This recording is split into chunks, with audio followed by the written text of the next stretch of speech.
Ladies and gentlemen, it looks like we're real close to 6 o'clock, so we might as well go ahead and get started. Appreciate you being here.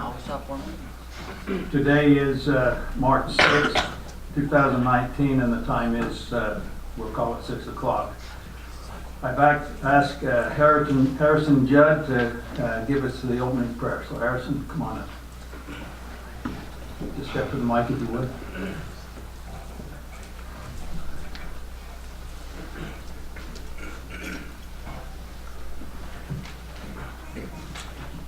Dear Heavenly Father, we're grateful to be here together as a community this night. We're grateful for the opportunity that we have to live in this community and this state. We're grateful for the opportunity to live in this nation and for those who are protecting us and our rights and our freedoms. We ask you to please bless and watch over them and their families and provide for them throughout all their doings. Father, we ask you to please bless us with thy spirit this night and to be with us throughout this meeting.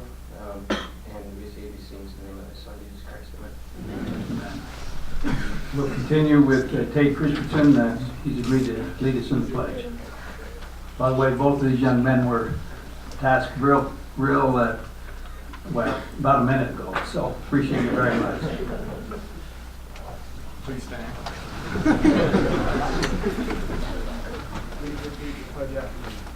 I pledge allegiance to the flag of the United States of America and to the republic for which it stands, one nation, under God, indivisible, with liberty and justice for all. Great, thank you. We'll go ahead and move on with our meeting, doing B, the consent agenda, approval of the February 20th, 2019 council meeting. Do I have a motion to approve those? I move that we approve the minutes from February 20th, 2019. Second. Okay, we have a motion that's been seconded. All in favor? Aye. Motion carries. We'll move on to petitions. C. The first item is a public forum. Anyone can speak on items that are not on the agenda. Time limit is around 3 minutes. If you could take less, that would be great as well. So we'll go to that point. Anybody here would like to take advantage of the public forum, please step up to the mic and let us know who you are, and we'll go from there. Okay, doesn't look like we have any takers. We'll move on to staff and council reports. We'll have staff come up if anyone has something to tell us. Kent, thank you.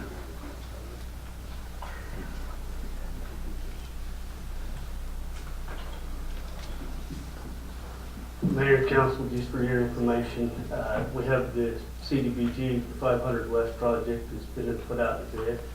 The design's been completed.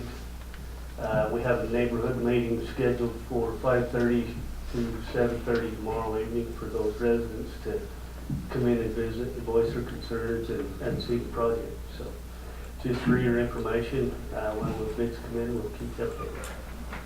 Is that a complete redo of the road or just a It would resurfacing? be, ultimately, it'd be total reconstruction. Water lines, sewer, curb gutter, sidewalk, storm drainage, it's all inclusive. We'll keep you posted. Thank you, Kent. Thank you. Just so council and the public, where I sit on that board, CBVG board, and that's a very good resource for the city to be able to get some help to do the infrastructure that we need. That'll be integral in the safety aspect for the Taylor School elementary children, so that they can walk on sidewalks as they leave the school. So it's a very worthwhile project. Something that we don't have to finance all the way ourselves, and so we get some help from that board. So thank you, Ken.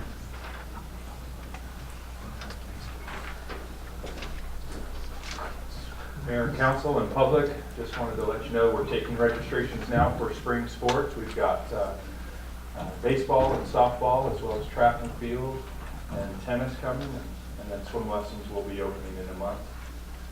We're also taking applications for summer employment, So anyone interested in summer employment, Parks and Rec, or with the city, jobs are online as well. Thank you. Thanks, Carl.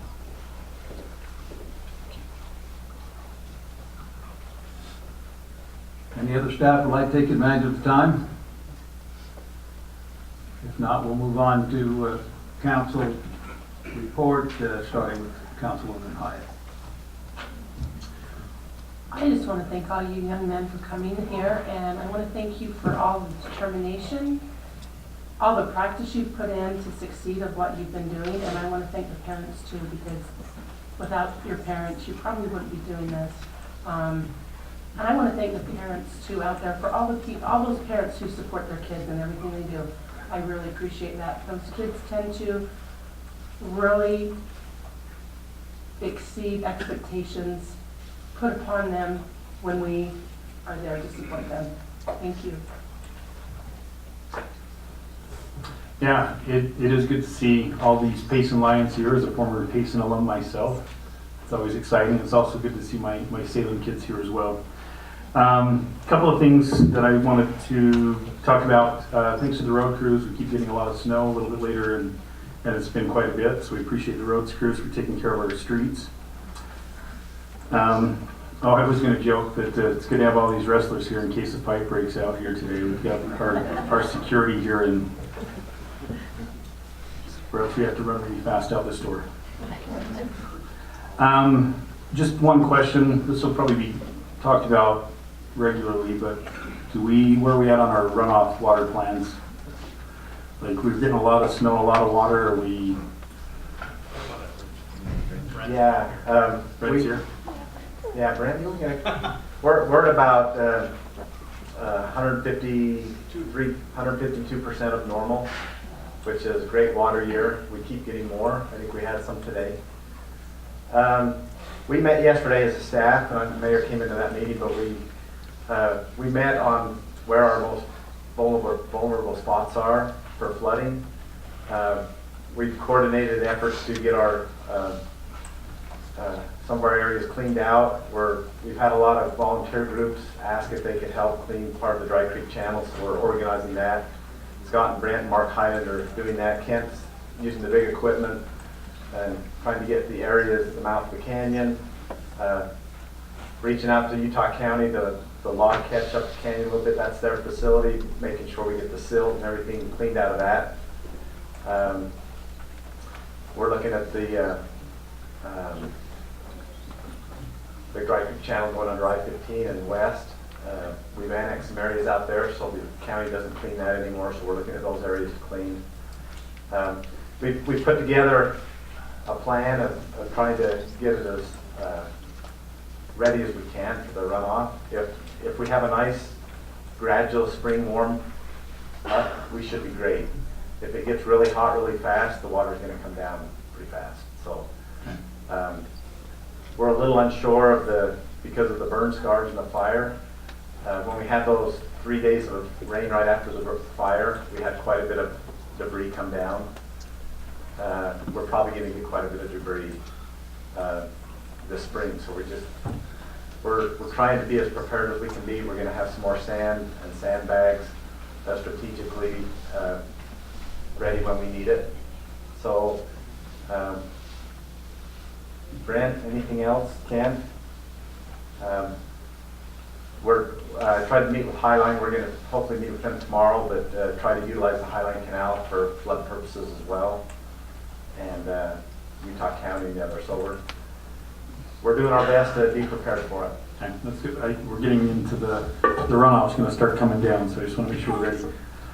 And then one other thing, we've had a lot of wind, which is normal. I was just going to ask that we, I think these businesses will do it on their own, but we've had a lot of building signs blow over, like Patterson and Arrive, and they're kind of a danger. So I'm pretty sure it's advertising for them that they'll pick them up, but if we could just remind them after the storms blow over to take care of their signs. And then I was also curious about the Arrive Home sign.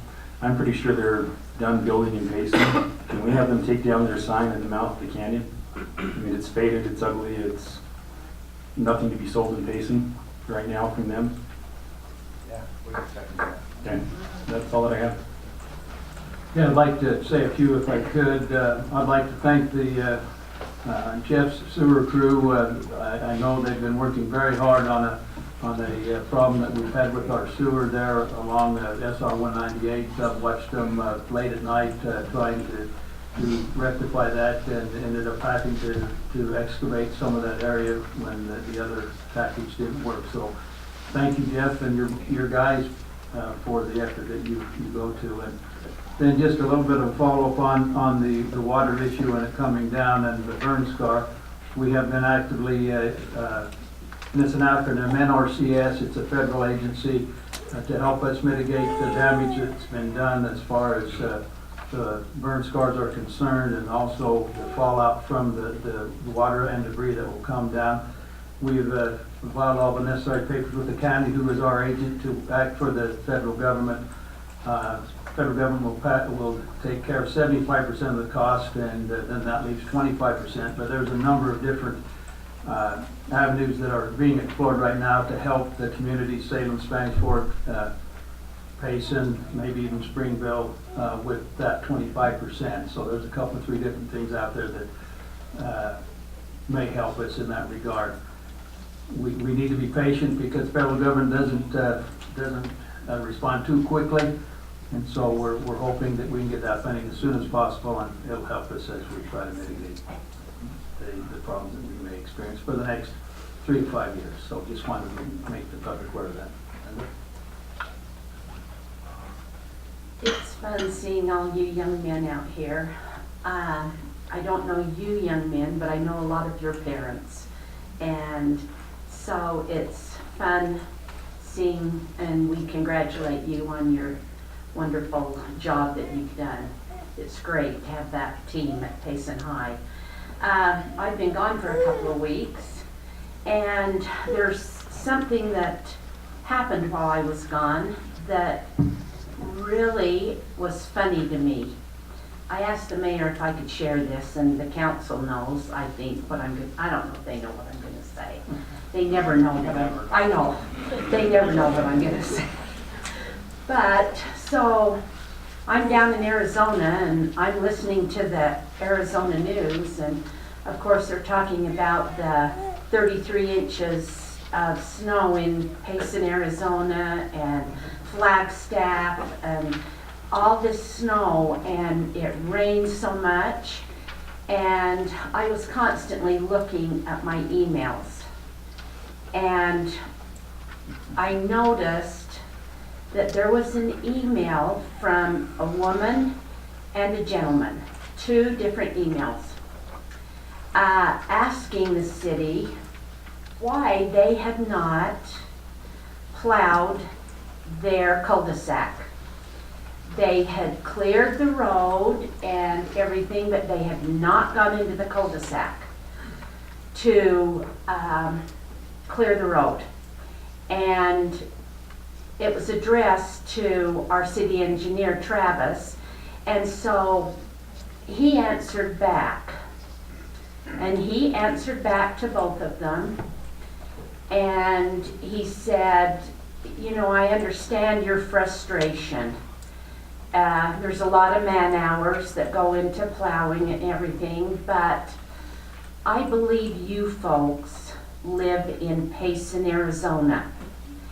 And their email addresses were from Arizona. Now, how it got to Travis, I don't know, but I had a good laugh while I was on there. I thought that was really funny. And I do appreciate the staff and all they do. From those laughs, apparently you didn't think it was as funny as me. So I apologize for taking your time. No apologize necessary. Anyway, I appreciate the staff and all that they do. It takes a lot of manpower to provide for the citizens of Payson, and we certainly appreciate them, and that's all I've got. Besides the young men here, I think we have some young women too, so we'd like to recognize them and thank them. So it's great to have the youth and be involved in good things. So I just have a few things. One is Building permits, already this year we've had building permits for 22 homes and eight doors on twin homes, so it's, I think last year for homes we had 88, so. And a few years before that, we were only getting like 20 or 30, so we're picking up that way quite a bit. Another thing, I'd like to give a compliment to development services, because one thing I always worry about, and especially with cities, cities get bonds, they get like a letter of credit from a bank or something like that, and a lot of those fall through the cracks. And I work for a bank, and I've on almost every bond letter I've done, the cities have never come back and say renew this or do anything with it, and a lot of times the projects aren't done. But I had Payson City get hold of me on a bond that we'd written from our bank and say it's up for renewal, and you need to renew that. So that's really good that they're following up and keeping on top of these things. Last thing is we have a working group that's working on an economic strategic plan that's going to go into our master plan and general plan. And so just to keep the council and planning and zoning staff on top of what we're doing, we'd like to have a work session next council meeting, so you guys can have input and make sure we're all on the same page. So we've been putting quite a few hours in on that, so we'll bring that to you next year. Well, and as normal, I'm at the end with nothing left to say, but I do appreciate the young men. They were quite fun to talk to as we came in. Talked quite a few of them in the junior high, and it's good to see them. They've all grown up and accomplished such great things. I'm also grateful for the city staff keeping the roads cleared. I know that's always a daunting task. You get out there and it takes you. There's 800 miles of roads, center roads in Payson, in case you're aware. So you get your plows out there driving. It takes a long time to cover them all, but they seem to get them done as quickly as possible. And I do want to do a shout out to the swim team as well. I appreciate them coming out. And when this is all over and you get your recognition, you don't have to run off. There are some things here you could learn. That's my little plug. Get involved in the community at a young age, so you're not surprised and blindsided as you get older and realize what's really going on. So thanks. Okay, we'll move on to scout attendance. Are there any scouts that we're missing? Generally, I have a list of scouts that are here, but do we have any scouts? If we do, we'd love to get you a certificate for attending our city council.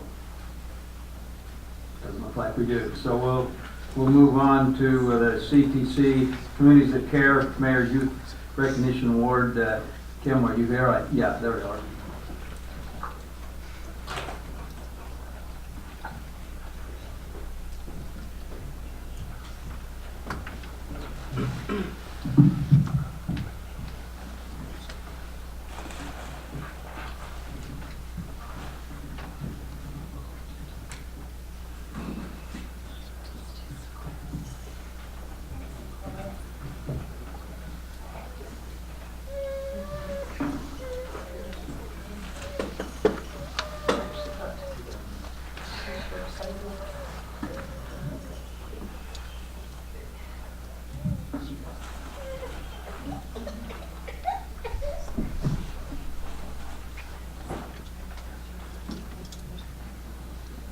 Okay, so our first one is Sequoia Sanders, or Saunders.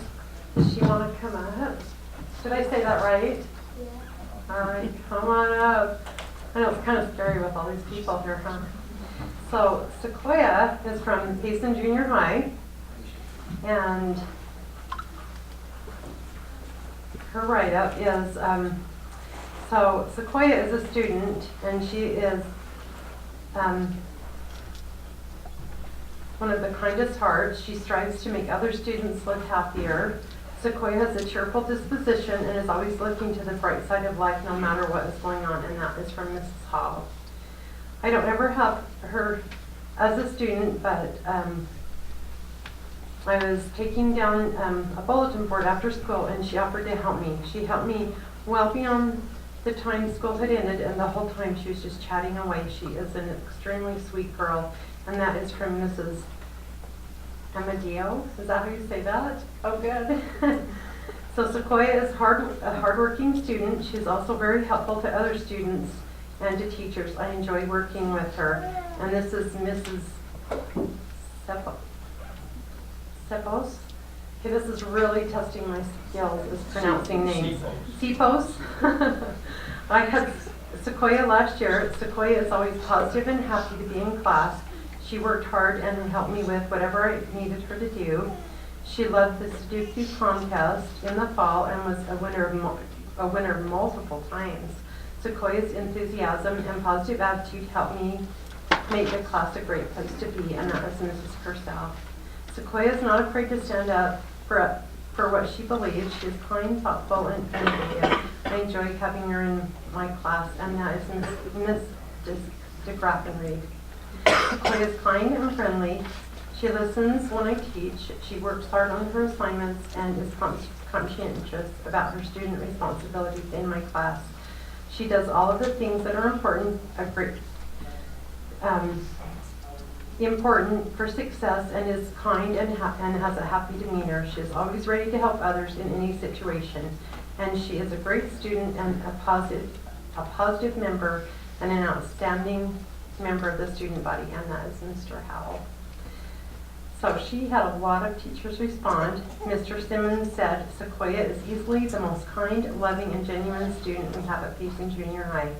She cares so deeply about everyone and has a goal to make others happy. She's a great student who works hard to do her best at all times. And then Mrs. Spencer said that Sequoia is an amazing young woman, and I have the privilege of knowing her here at Payson Junior High. She is an asset to the Hope Squad and goes above and beyond, looking out for opportunities to help others. I love and admire Sequoia's determination and love of life. She is smart and has a spirited personality. We are fortunate to have her as a member of Payson Junior High student body. So thanks, Sequoia.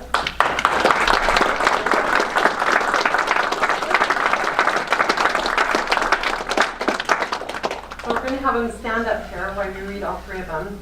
So is it Kirsten? Did I say that right? Kirsten? And Kirsten's last name is Morgan. So come on up, Kirsten. Did I say it right? Okay, good. So we have two teachers and Kirsten is from Payson High School. And so the first one April Mangum, so she's on the Hope Squad.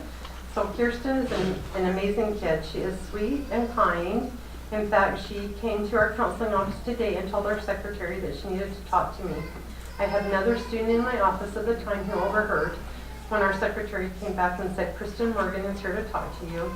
The student in my office is not the type of person that I would ever envision being in Kristen's group friend. In fact, I wouldn't think that they had ever really talked to each other, and I don't think they have much in common from ethnicities to backgrounds to interests. However, when our secretary said Kristen's name, the student in my office said, and I quote, I love her. She is so sweet. And I wholeheartedly agree. Kristen is inclusive and loving to all people. She is kind, respectful, dependable, organized, and a hard worker. Kristen is a member of the Payson High School Hope Squad. She has been for 3 years, and she's currently serving as an officer. Kirsten is always one of the first Hope Squad members to volunteer whenever there is something that needs to be done.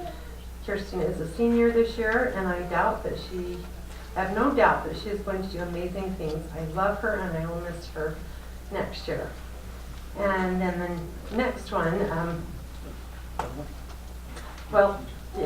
another teacher. Kristen Morgan is one of the great students at Payson High School. She often flies under the radar, not getting a lot of attention, but she is a young woman of outstanding character who is constantly doing good at our school. She is enrolled in numerous college classes, gets good grades, and is a member of our Hope Squad, and played on the soccer team as a freshman and sophomore. However, what we appreciate most about is her kindness and positive attitude. She is so friendly to those who need friends and so positive about life. We couldn't think of anyone who deserves this award more. Congratulations. Okay,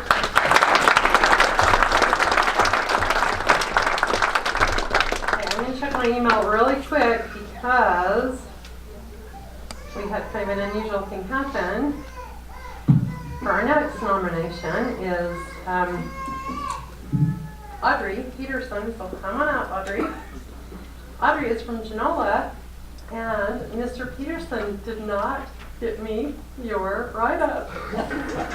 So a little embarrassing moment here. So Audrey, come on up next to me.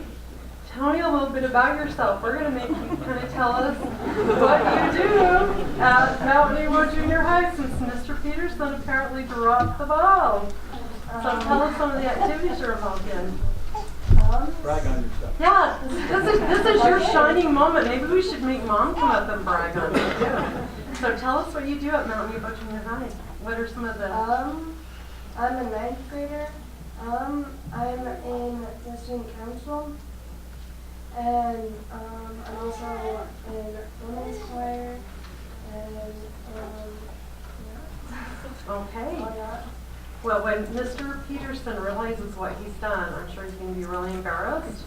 But we are going to also take this to Genola's City Council, and so we will read that fabulous write-up when we get it. So, congratulations.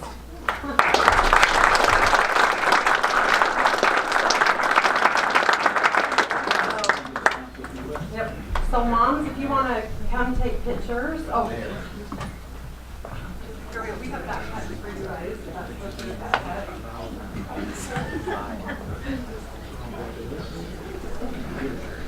So, if moms, if you want to come up and take pictures of the group, you are more than welcome to do that right now.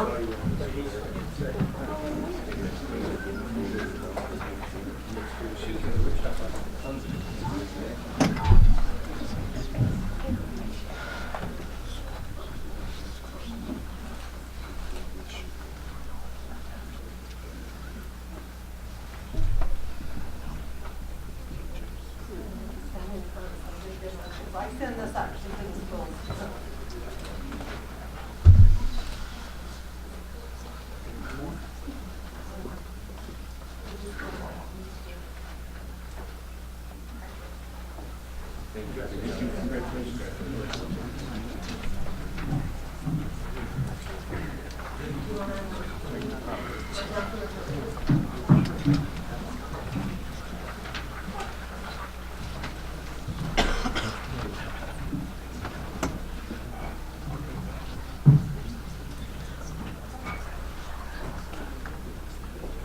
Okay, we'll move on.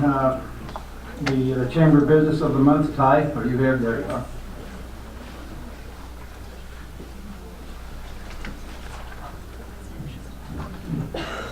Mayor, council, public, Lions, glad to be here. Anyway, want to tell you a little bit about what the Chamber of Commerce is doing.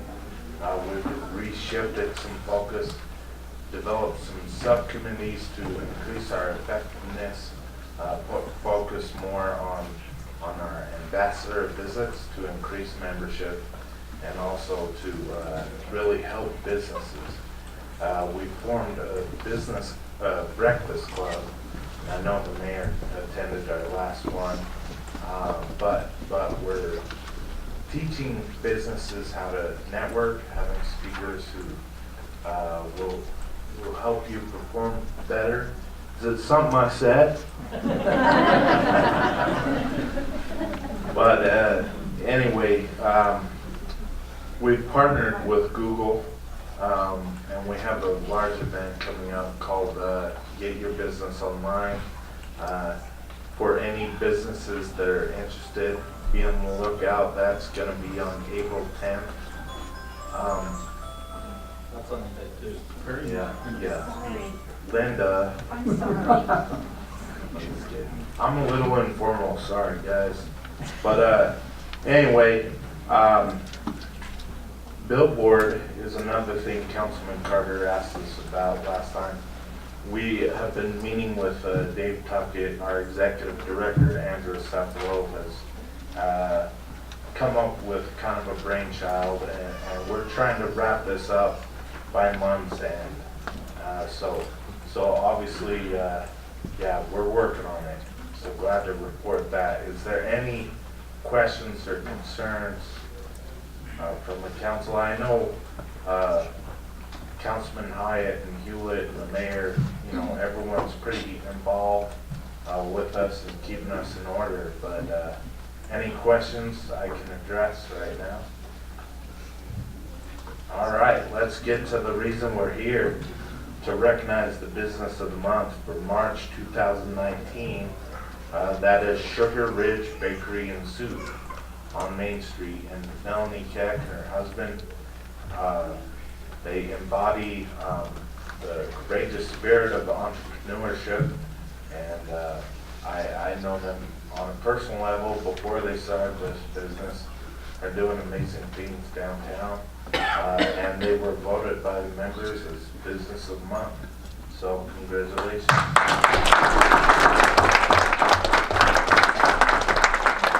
And we'll go ahead and let her say a few words if she would. It's been an adventure to stand in the shoes of Real Wild, who had a bakery there for so many years. Between he and his son, they were there 73 years, and it's some big shoes to fill. But I enjoy being able to cook and being able to fill people's hearts and souls. We're creating a wonderful place where people can come and just enjoy good old-fashioned cooking. That's what we do down there. Thank you. Thank you for all you do with the family. Yeah, can we get a photo with you? Oh, you bet. We should start charging. What I do.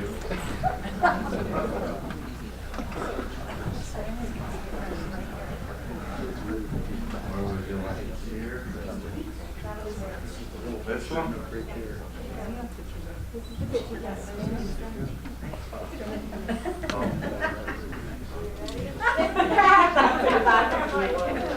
Okay, 1, 2, 3.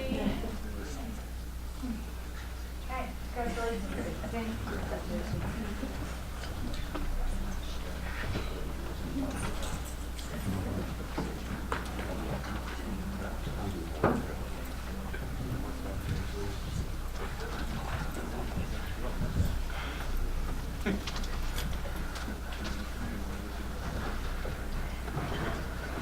I don't think we're through getting up, council. Next one on here is the recognition of the state wrestling title for Payson High School.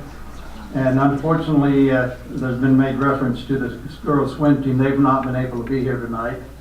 So we're going to honor them, but we'll honor them next council. So they had a problem with their schedule.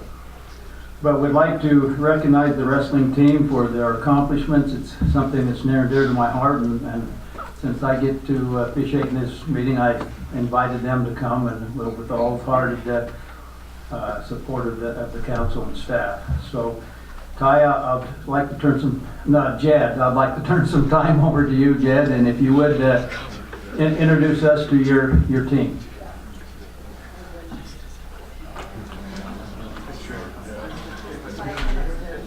Well, first off, just thanks for having us. We're thankful for you guys to recognize the boys and their hard work, and they put in a lot of hard work and created some good memories this year. But I'm just going to go ahead and have everybody come up here right away so that I don't, just come on up, guys. Come on up in the front.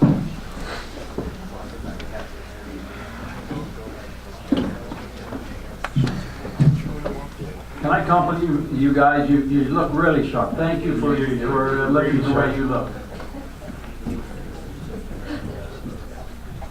They don't normally look this way. Well, that's okay. We get to see them that way. They've had a week or two to recover from their wounds. So they're all looking pretty fat and happy. So. Yeah, so wrestlers, just go ahead when I call out your name, just so that they know who you are. Just raise your hand, wave at them or something. So strike a pose. First off, I think a lot of people think that wrestling is an individual sport, and although there are some individual aspects to it, wrestling is very much a team sport, especially here with these boys in Payson. And so I'm not just going to call them out just our varsity or state placers. This is our whole team minus a few kids that are at work. So, but here are some of our wrestlers: Cole Merritt, Dylan Wilson, Justin Caldwell, John Patty, Lane Osborne, Cash Taylor, Chad Judd, Sean Marvin, Braxton Kilmer, Dagan Evans, Joseph Evans, Lucas Boswell, Cub Carter, Jacob Sorensen, Jeff Durant, and that's it. These were the guys. They didn't make it to the state tournament, but they've contributed all year long. Some of these guys have really pushed these guys and kept the tempo in the room, and really only the tough survived this year. So just some people don't realize what it is even just to make it through one full season as a wrestler and the sacrifices that these guys make. So give those guys a hand.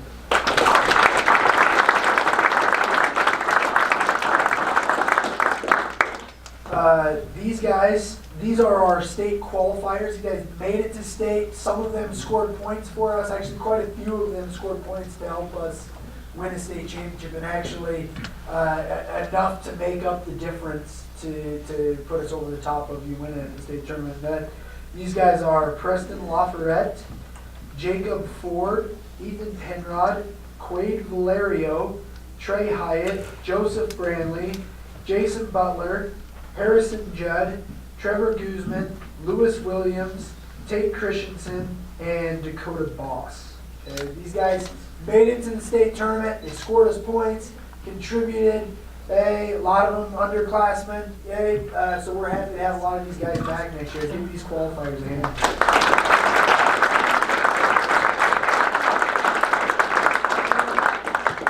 And these guys are our state placers. These guys are the ones who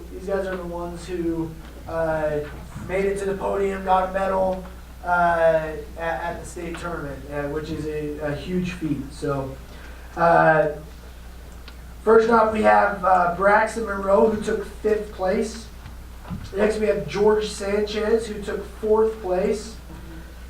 Next, we have Brock Lovelace, who took 3rd place. And Tyler Knapp, who also took 3rd place. These guys made it to the state finals. They were the top 2. They made it to the final match. This is Cole Jensen. He took 2nd place. Deegan Palmer took 2nd place. Wyatt Houghton took 2nd place. Tucker Nacarado took 2nd place. And McCoy Cook took 2nd place. These guys were, in some cases, 1 point away from a state championship. So close call. Just a good bunch of kids. Give these guys a hand.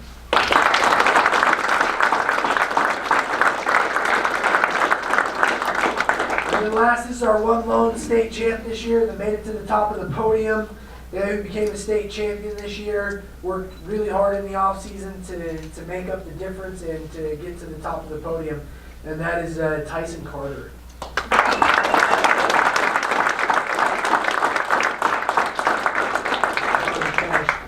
Man in black here. Anyways, just a good bunch of boys. Just to keep it short, the thing that these guys embody is positivity. These guys were a positive bunch of kids. They liked each other. They rallied around each other. Every time we got into a hard situation in a duel, in a tournament, somebody came through, and it wasn't always the person that we thought would. But these guys wrestled really hard for each other, and this is probably the most positive group of wrestlers that I've coached since I've been here. And it paid off for them this year. But again, thank you guys for having us come and recognizing us. Guys, stay right there with you for just a second, and then we'll have the council come down. Just one second.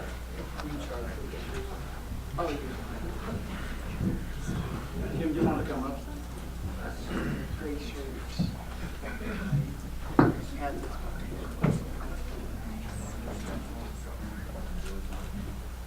We like to recognize the kids in our community who are doing good things, and the mayor, we've been just recognizing individual kids, and the mayor wanted to recognize teams, and I think that's such a great idea. And one of the reasons our girls swim team couldn't come tonight was because they are in a play, or there's a play going on and there's a prayer concert, and that's why some of the kids that got our individual awards had to leave so quickly, is because they have great kids and they're involved in lots of good things. So we're probably going to do a plaque for our state team winners, but we couldn't get it together quite that quick. So we're going to give you a certificate for now, but we congratulate you guys, and we want to know that we as a city recognize that you're doing good things, and we appreciate that. So thank you.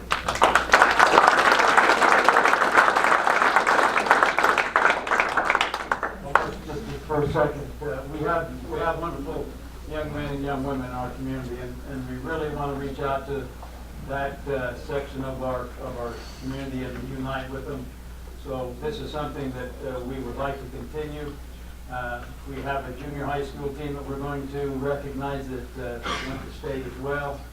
We have a basketball team that went to state. We'd like to recognize those kind of things when we possibly can. So, council, if you come down, we'd like to take a picture with these young men. Stay down there.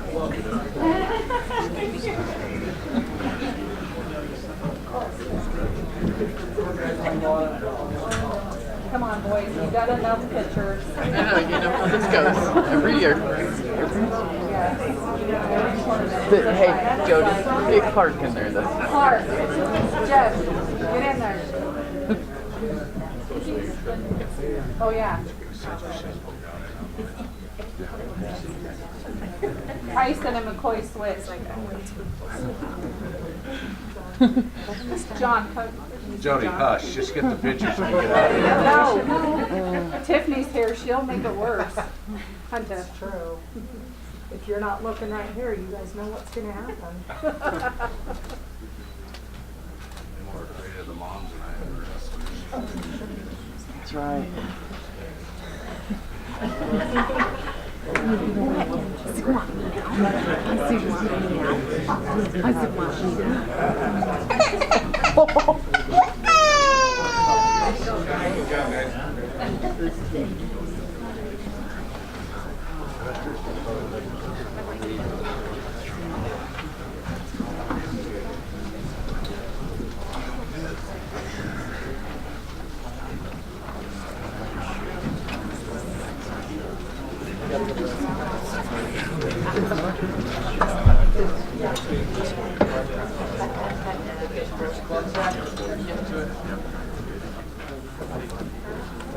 Okay, we'll move to number 8. I know I'm gonna murder this name.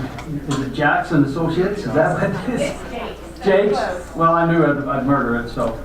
And I was told that same name, and I just couldn't remember it. That's all right. So appreciate you being here. I know we make our cookies sound. We'll start there first. They make everything sound better.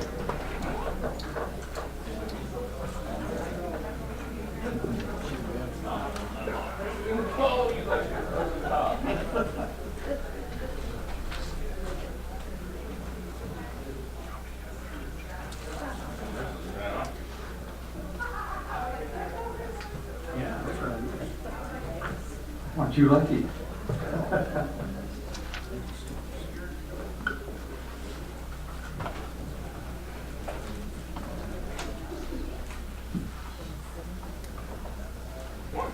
Yeah, I got plenty.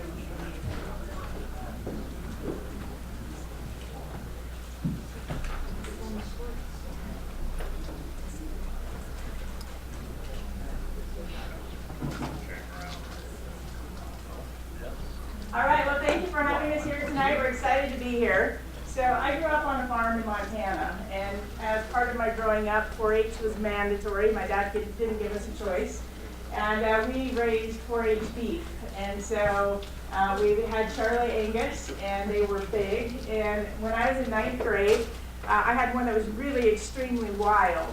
But my dad always told me, whatever you do, don't let go of the rope, because then they'll know they can get away from you.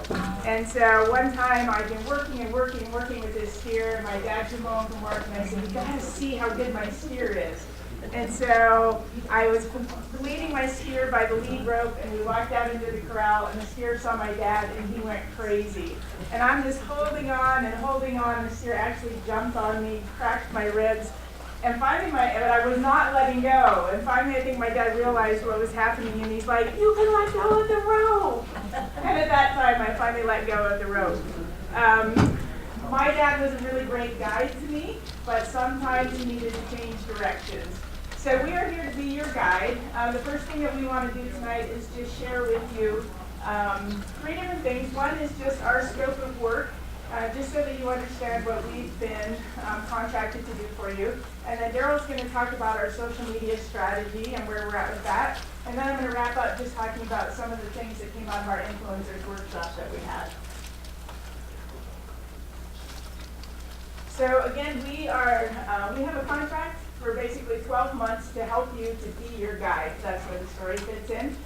We're here to be your guide, and so one of the main things that we want to focus on is social media. So there's 4 different things that we're working on. The first one is a social media audit. We actually hired somebody outside of our staff that's a specialist, and that's what they do.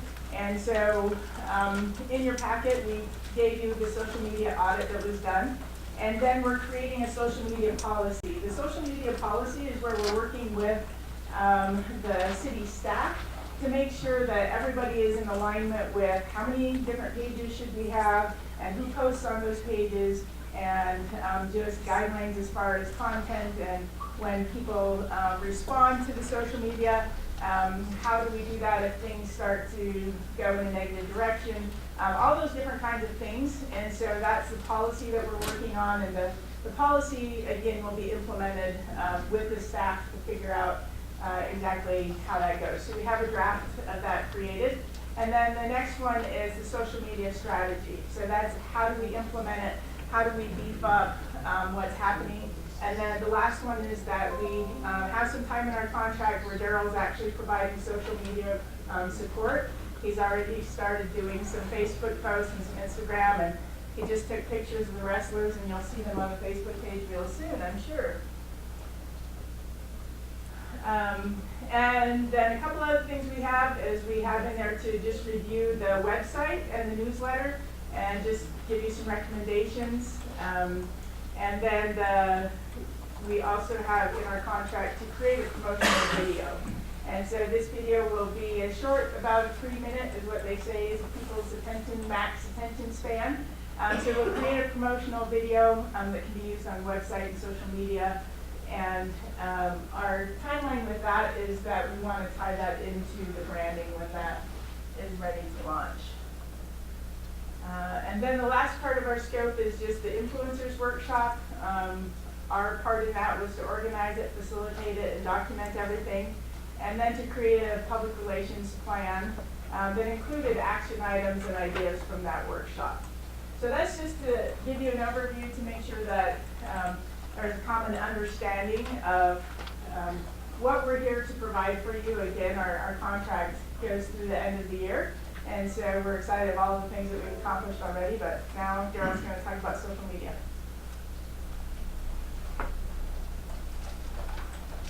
Great to be with you. Thank you so much for your time this evening. Just a couple of things that we hope to accomplish with your social media. We want to dynamically showcase great events and adventures that are taking place in Payson City, provide enough advance notice so that people know that those things are coming, so they have time to save the date so that they can attend. We want to demonstrate through interaction that local government is engaged with and connected to residents and businesses, to provide a platform for residents and businesses to receive answers to their questions and concerns. In other words, we want to connect the population to the government. We want there to be a strong connection so that they can come to you through social media so they can get answers. We want Payson to have strong social media so that they have one place where they can go for their questions or their answers. We want to provide examples of Payson's history and culture that foster a sense of community, especially with new residents. And we know there's going to be a lot more new residents coming, right? We want to share Payson's history with them as well.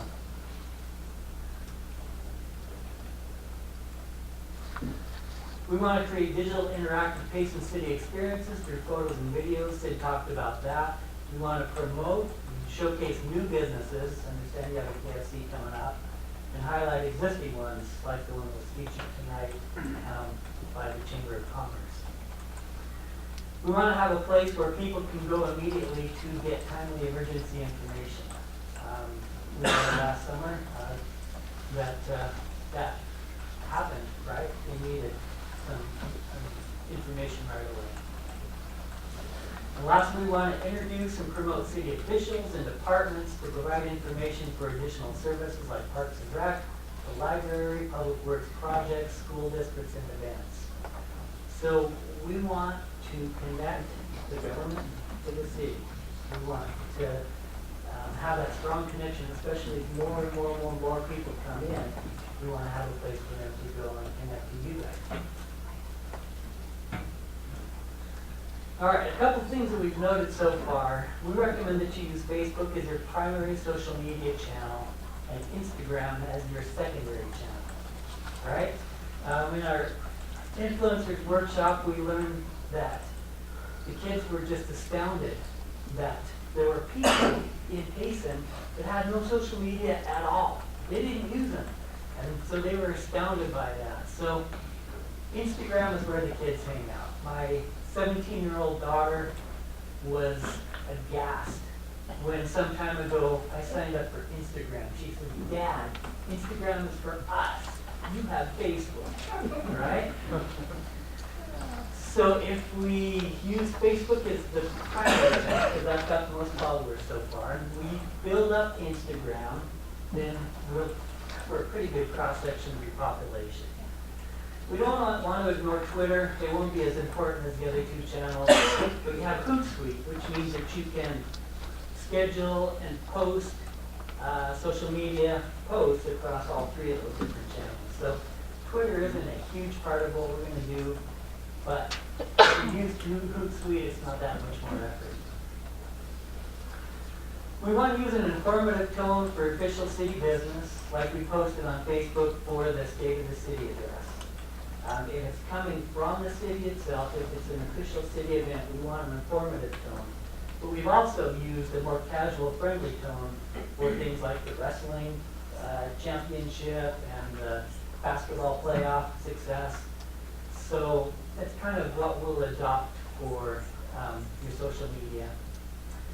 We talked about maybe trying to combine all the departments onto the Payson main Facebook page. I don't think we'll probably do that. I think we want to have them be separate, but we want to post their main events on the official Facebook page, right? For the library, you may not want to post on your official Payson Facebook page every time there's a new book coming up in the book club. But if you have a local author who's going to be signing or reading from the book at the library, that's something that you would want on the official Payson Facebook page. So we'll allow them to do their own thing, but the most important message is we want also reposted on the main Payson Facebook page. We recommend on Facebook posting about 3 or 5 times per week. We've been doing this for about a month, and hopefully you've seen some of our new posts that have come up. We've tried to keep to this schedule. On Facebook, posts that receive the most engagement happen on Wednesday and Thursday between noon and 2 p.m. I don't know, maybe you've reached halfway through the week and the most important stuff has already taken place Monday and Tuesday. You got your top priorities out, you're going to relax a little bit and look at Facebook. That's when your most engagement happens. So if you have something really, really important for Payson City, maybe Wednesday, Thursday between 11 and 2, or noon and 2, maybe that's when you want to do it. Okay? Also, we want to involve everyone. We have Amanda that works at Payson City, and she's working as hard as she can. She's trying to do her duties and do social media at the same time. She's got a lot going on, so we want to spread the work out a little bit. Maybe Public Works takes pictures of the snowplows that they're going out. Maybe a snowplow driver takes a picture. We don't have quite as much snow here as we have in Payson, Arizona, but maybe he wants to take a picture of that. Parks and Rec, they can show a picture of a soccer game in progress. right? Social media is visual, so let's show pictures, let's show video, okay? Economic development can go to a new business that's opening that day. Maybe you guys offer a discount for that business that day. But be creative and spread the work out so that all the different departments are involved. Take pictures of what you're doing and send them in, right? Let's post that stuff. Let's grow that connection between the public and the city. And the more they see of you, the more they see of the city officials, the more they see of the city workers, the stronger that connection will become. So those are just some of the preliminary things that we have to share with you. Here's some of the things that we've posted so far on Facebook. We've been doing it for about a month.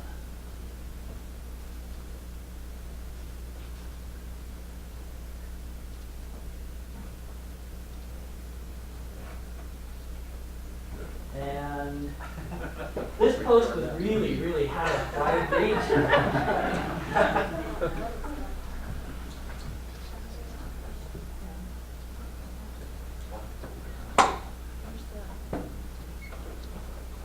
Do the input, Dave.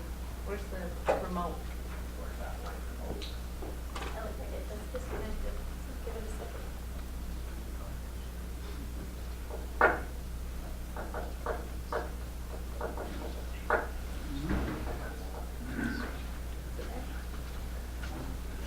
So you're pulling it out, can I just ask a question real quick? Sure. So we've got a water bond discussion tonight. Did we get any posts up about that? We did not. Because I meant to do that as well on my personal one, and we didn't. And that's kind of a big deal. That should have been out for a couple of weeks. That's a lot of money. Good, let's be sure and post that tomorrow.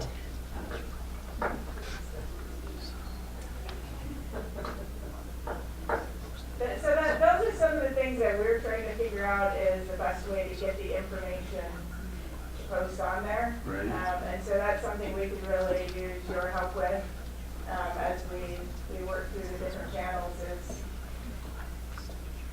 helping us to, because right now, our goal this year is to create this foundation, create a much larger audience, a lot more interaction, so that when we go away that all of that's in place. But in this interim time, while Daryl's creating all these posts for us, we need your help to figure out what should be going up there.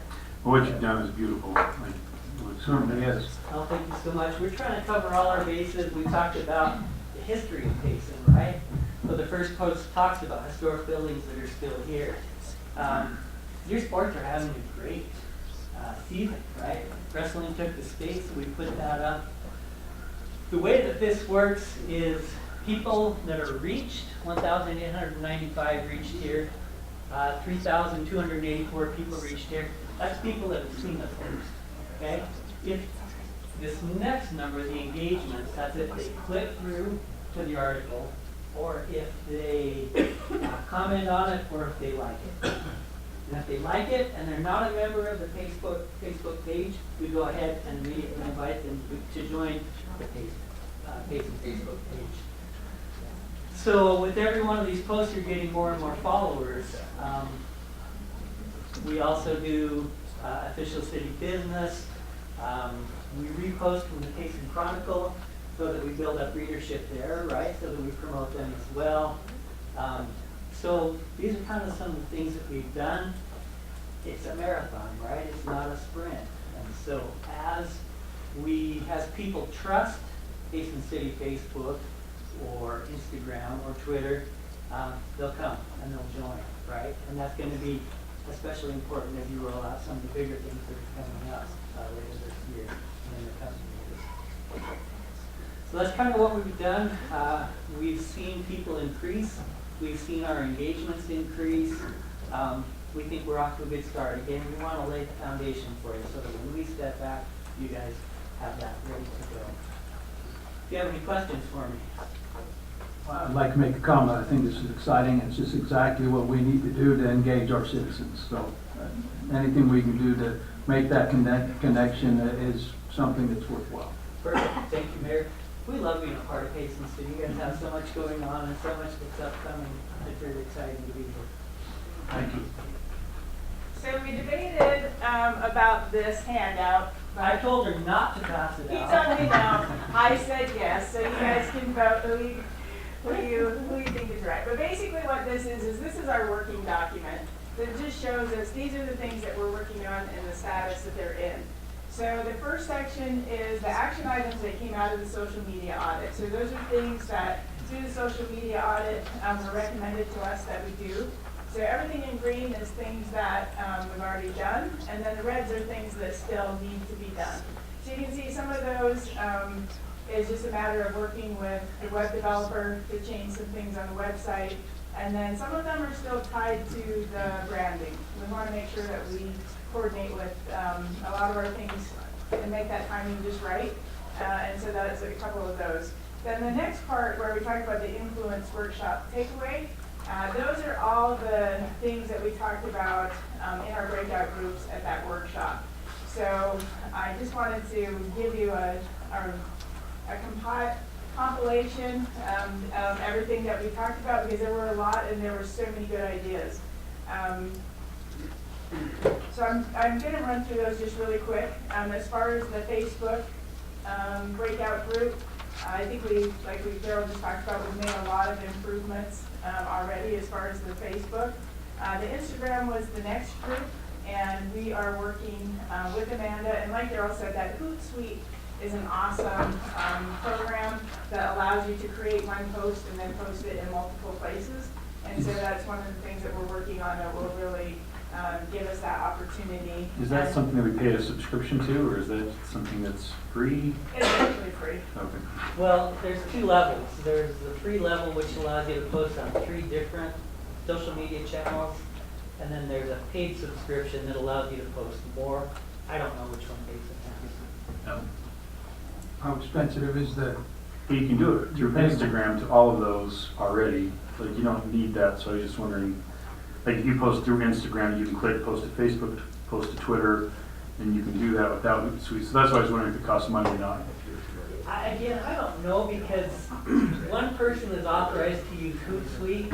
I didn't feel like I could come in and take that from the city. Sure. I don't want to do it. Right. It's Amanda's thing. I'm supplementing her work. Yeah. And so Hootsuite belongs to you guys. Okay. So. But we'll work with that. So then on the next page, the next thing that we had were the contests. And this is one of those where we had a lot of good ideas, but we didn't end up with a person that I could tag it to.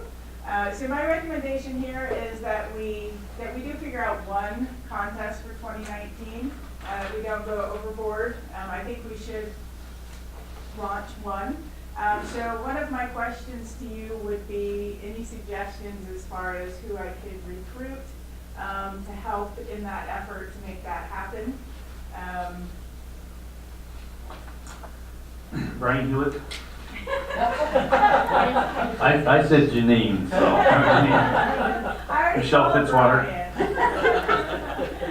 I did. I called Brian today and said, "Can I put your name on here?" So I will work with Janine and see what we can figure out. That's another area that I really Awesome. yeah. She's totally awesome. Yeah. But that's an area I think if we find the right volunteers, I think people would think that's fun. Like there's a lot of fun that can go with it. The next event that was in that corner was the in-person, and the biggest thing was just you guys have all of these incredible events that are happening. So our goal there is to just get them publicized earlier and more using these different channels. As far as the partnership with businesses, this is one thing that I would love to see a bigger, stronger partnership here. I know there's a lot of good things happening. I know the chamber is really doing some exciting things. But one suggestion here is that one of the services we offer is actually called partnering workshops, where we partner different groups of people. Sometimes it's contractors and owners, and sometimes it's just different stakeholder groups. But I think a facilitated partnering sessions focusing specifically on business in the city and what's working and what's not working and what could we do better. That is something that I would like to throw out for you guys to just think about doing. And then the partnerships with the schools, that's one that I'm really excited about. I've actually had quite a few conversations with our student body president, Logan, And he's connected me. We've made contact with the National Honor Society and the Latinos in Action. Those are two of his recommendations. They already do a lot of service. And they're telling me, well, right now we're going to Provo to do our service projects because we want to know what's available. So that's one thing that I'm really excited about, that I think we're going to be able to make some good progress there. And then the other thing is we can get the weekly email update from the school. They do a weekly email update that has the accomplishments of not just their sports teams, but debates and recognitions and things like that. So we can start adding those to the Facebook page, and that'll be an easy way to get that information.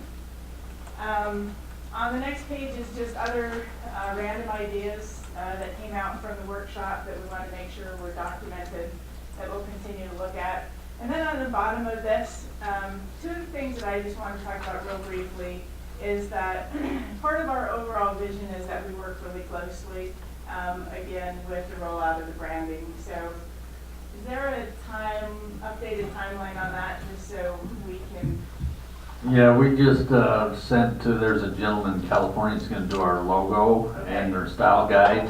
So we just this last week engaged him to do that. And he said about, I think about a month or so. Okay. So it'll be probably about a month and a half. Okay, that's perfect. So we will start on our end to get geared up to coordinate with that.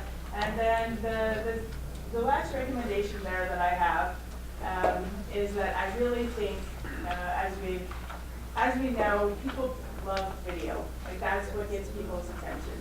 And so I propose that we look at doing a weekly video. And I think it always helps to have a system and to know what's next, so that everybody's like, oh no, what are we going to do now? So this would be one suggestion that I have, is that possibly on week 1, it would be the mayor or somebody from the city council that would be involved in that. And it could be a look ahead at these are activities that are coming up, or this is what just happened in the city council meeting. But just kind of from your perspective, this is what's happening right now in the city. Week 2 could be a highlight of one of the departments. Like we talked about, I think there's so many people doing so many good things, and general citizens have no clue what goes on behind the scenes and all the good work that the department employees are doing. Week 3 can be a business spotlight, something from the business community, and then week 4, a spotlight on the schools or the community. My proposal is that, I'll just be honest, Logan, because I've been talking to so much, he creates amazing videos. I don't know, Mayor, have you seen the one that you're in? No, I guess I haven't. He did one on military coming home, and there's a picture of it. It is phenomenal. I think for a really fairly small investment, we could get a video done that we could post every week. And I think that would be such a strong connection, not only because it's video, but I think if we hit these 4 areas every month and people are seeing something from these 4 areas every month, I think it's giving a really widespread view. And I think it's just going to give us such a stronger connection to kind of that next generation and understanding, how they get their information. And so anyway, I don't know exactly and I probably should have talked to you guys first, but I just had a conversation with him today, and I was just like, I'm just going to throw it out there. And I don't know what the steps would be, but that's something that I would really like to. I guess that's something you can work with staff on, and I believe from what I'm hearing there or looking at, I think it looks like this is something that we'd be very interested in. Okay. All right, and we could work directly with him, and but I think it would be a great opportunity. So. All right, now we have my ugly sheet that Daryl didn't want you to see. Are there any other questions that you have for us? You tried to save us, didn't you, Daryl? I was just wondering if you like Christmas. That's what I think. I feel like Christmas. It's red and green. Ghost. Green are the things we're working on, red is the things we haven't done yet. You can tell that you have the sheets in your hand, who's the boss of the family. That's how it should be. All right, any questions? No, Thank you for your excitement. We can feel that. No, we are excited. And as Daryl said, we really do love it here, and we're putting all of your events on our calendar so that. Yeah. want to die in a coma here. Yeah, that's right. I take home from my wife.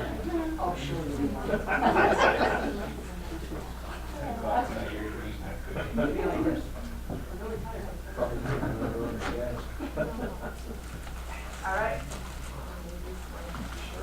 Well, thank you very much. You're so welcome. Thank you.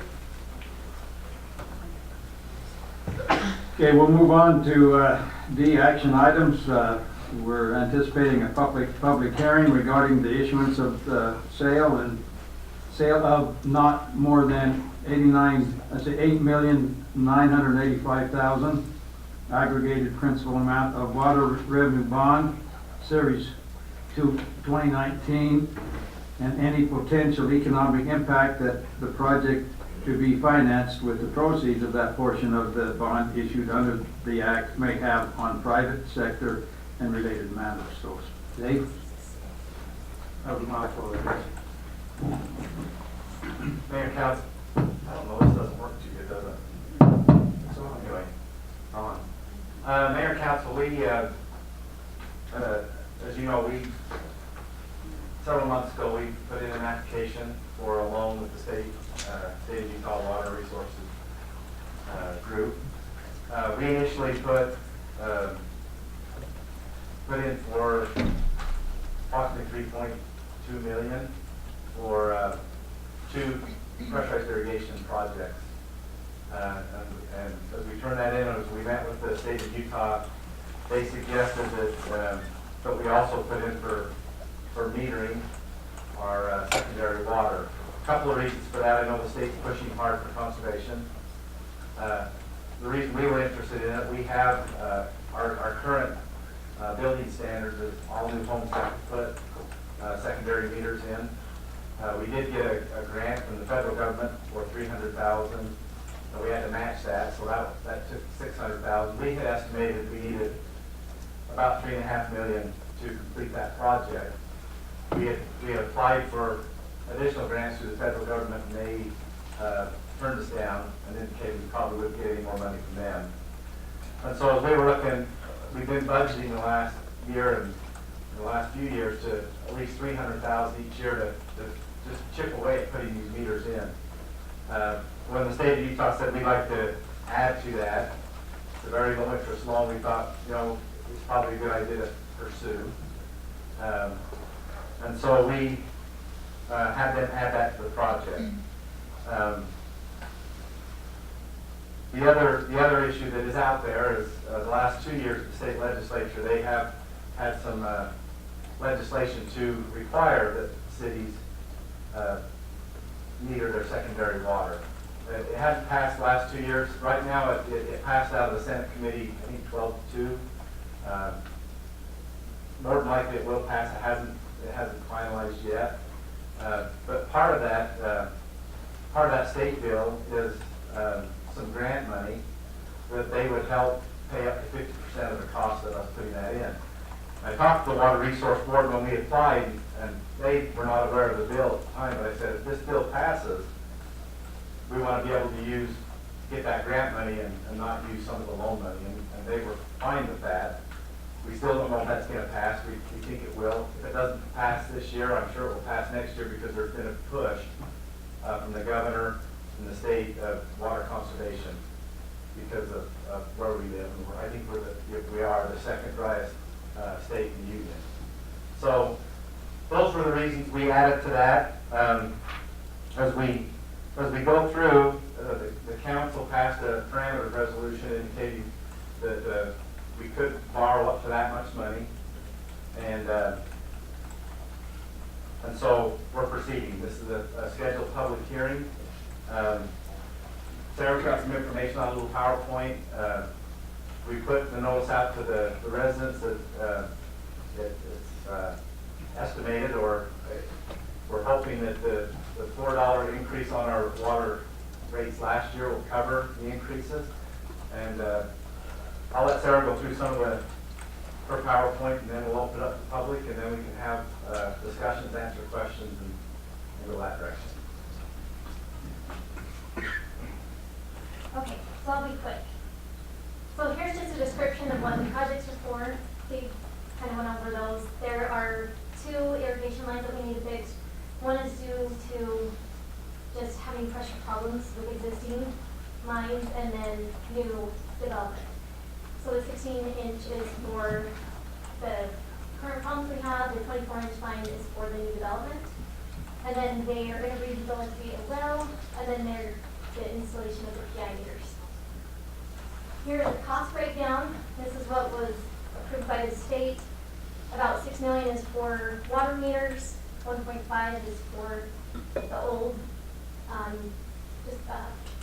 what am I looking for, deficiencies that we have. And then the new development, and then the rehabilitation of the well. And then there's just some on-end costs down there because sometimes projects come in more than what you expect. So that's where the $10.5 million is coming from. So the funding of the bond, the total bond payment is estimated to be about $530,000 a year. And we were projecting to go out to bond for those 2 projects. We were expecting $3.8 million. So that's why we did a $4 increase last year, is to prepare for that. And I have been budgeting every year $300,000 to install water meters. And I emailed Zions, asked them to tell me the amount of what the PI meter portion is. Happens to be just about $300,000. So as of right now, there are no increases that I foresee. We should be fine because we have been budgeting that $300,000 for those water meters. The impact fee, we can use impact fees, but it's only for that 24-inch line project. That's for new growth. Everything else is for existing deficiencies, so it doesn't fall. So that's not, we will be using impact fees, Yes. correct? Yes. Unless the growth stops. Yes, unless the growth stops. Oh. So when we went out for a bond, that's why I had to do worst case scenario that we had no impact fee money. We can't count that as collateral for the bond. Here's our projection of our fund balance. This is just the operating, this does not include the impact fees in it. And you can see that we have a pretty healthy fund balance right now. We're about $2.5 million. But we're going to dip into there because part of the bond agreement is they're only going to fund 85% of the $10 million. So that leaves us with about $1.5 million that we have to come up with our own. So you'll see that it's going to drop quite a bit. So we're going to watch that. This is worst case scenario. I did not budget new revenues that we should get from new meters. I didn't budget that we'll have probably part of our approval is that we have to have a tiered rate structure. We don't know what that's going to be. We have to wait till we get the meters in, get some data, so then we can tier the rates appropriately. We'll use Hanson, Allen, and Luce to help us with that. So this doesn't account for any new revenues that could come in. This is worst case scenario. With the new meters, it's my understanding that residents will be able to log into a computer account and see exactly how much water they're using Yes. at any time that they want? Yep. Okay. Yep. And part of this bond is also education on conservation. So this will be a great help to help conserve our rare resource of water that, people have a hard time with it, that they have to be, they have strict watering days, that they can only water on these days, and I think it will help. We get a lot of complaints that we're not enforcing those rules, but this will just show automatically who's watering and probably help encourage conservation. So Sarah, I got a question on this. So this, this is the $4 increase that we did 2 years ago, right? Last year. Last year. The red line, right? The green. The blue line. The blue line, Is no increase. this is projecting going forward. Oh, I This see, is yeah. projecting, The so if we green line don't is- do anything, if we leave it status quo bond, With the $4 we've already with done. the $4 we've already done. Okay, so that's what I was trying to understand. So this would cover if we did no increase, we go to 229, keep our fund balance, and we get to zero basically. Yeah, the reason there is we have a $3 million split. We've got to figure out how to get a pond, a storage pond, and a water tank. So, but that's for something in the future. But if we didn't do anything and we kept the rates the way they are, we could pay for the meters and the improvements. Is that correct? Without any change. And assuming It was net zero on the metering, so we could keep, some are gonna probably be lower and some are probably be higher because of how it's metered. So, okay. Yep. Yeah. because I had been budgeting that 300,000 each year, that saved us from having to raise rates. Okay, and I just wanted to give you some projects that were included in those estimates. I took the 5-year plans that the departments had given me for water, put those in there. So that's why also you see our unbalanced it. We've got some pretty big projects in there that they want to tackle in a couple coming years. And then we already talked about this. There could be a possibility of 50% grant from the state, which would help a lot. The projects could come in lower. We estimated that it would be about $4 million for the PI meters. The state said about $6 million, so we'll see how that falls out. We'll have revenue from the new meters that I didn't put in there, and then our new tiered rate structure that I also didn't put in there because I don't know what that will be. Any questions? I know that I talked a little bit about the tiered PI rate structure, and I think that kind of scares people right off the bat. And I had a good talk with Dave today about it, in hopes that if we can get it to work out, that your base rate will cover a certain amount, and then it's after that that we'll actually hit that tiered rate. So it's those heavy users, those that are not conserving, those that aren't, are the ones that are going to be paying those higher rates, and hopefully we can get it all to balance in there. But it still is a possibility down the road that those tiered PI rates will affect everybody. But And they will. And so, just a couple more comments, and we can open up to the public. So, after the public hearing, we can close on the bond for the full amount. We only will be charged as we draw on that. And Brian Baker from Zions Bank's here. If there's any questions regarding the bonding or the financing, he can answer those too. But my understanding is we would draw on the 2 PI projects because that's what we've already put those out to bid. We know the costs on those. They actually came in quite a bit lower than what we've even been granted. On the picture that was shown here, it was for those 2 projects. It was 3. You take the 16-inch, the 24-inch, and the well refurbishing, it's 3.2. What the state estimated for a loan for that. The 2 projects, the 16-inch and the 24-inch, came in at 1.7. So quite a bit lower, almost $1 million lower, more than $1 million lower than. And so that's good. So we won't have to. We hope we don't have to use all the the $10.5 million, and we do have to cover a portion of that. But it's even lower, so we're going to draw on those, and we'll get those projects done this spring. As far as the meters go, we're still a little bit, they asked us to add that in. We think it's a good idea, but we're not there yet. So our proposal is, we have Hanson Allen that's our water consultant with the general plan update. They also did the water meter consulting with Saratoga Springs that did a couple of years ago. They're very well versed in tiered rates. They have a lot of knowledge, so they're working with us to get some proposals to bring back to the council, and we'll have some public meetings so the citizens can come and weigh in on that. But that's going to be a little bit later in the summer and the fall, and then we'll put it out to bid. We did a good thing by putting those projects to bid in the fall, in November. People are gearing up for next year, and you got a better bid, in all honesty. And so, if we could kind of structure that so where we put the water meters out to bid later in the fall, then we might get a better bid and cost, and then we can get moving in the next year. But we won't have to start paying for the water meter money until we get the bids, know what the rate structure is going to be, and we'll have that through the public process. We want to be open about that. So that's a little bit down the road, but this hearing and what they've authorized and what they've granted us for a loan, it's a 1% loan, which is a great loan. We can close on that this month, but we'll only draw what we need. We're planning on drawing for those 2 projects, and then the water meter will be later in the fall or maybe even next spring. So that's all that we had. We can open up for the public.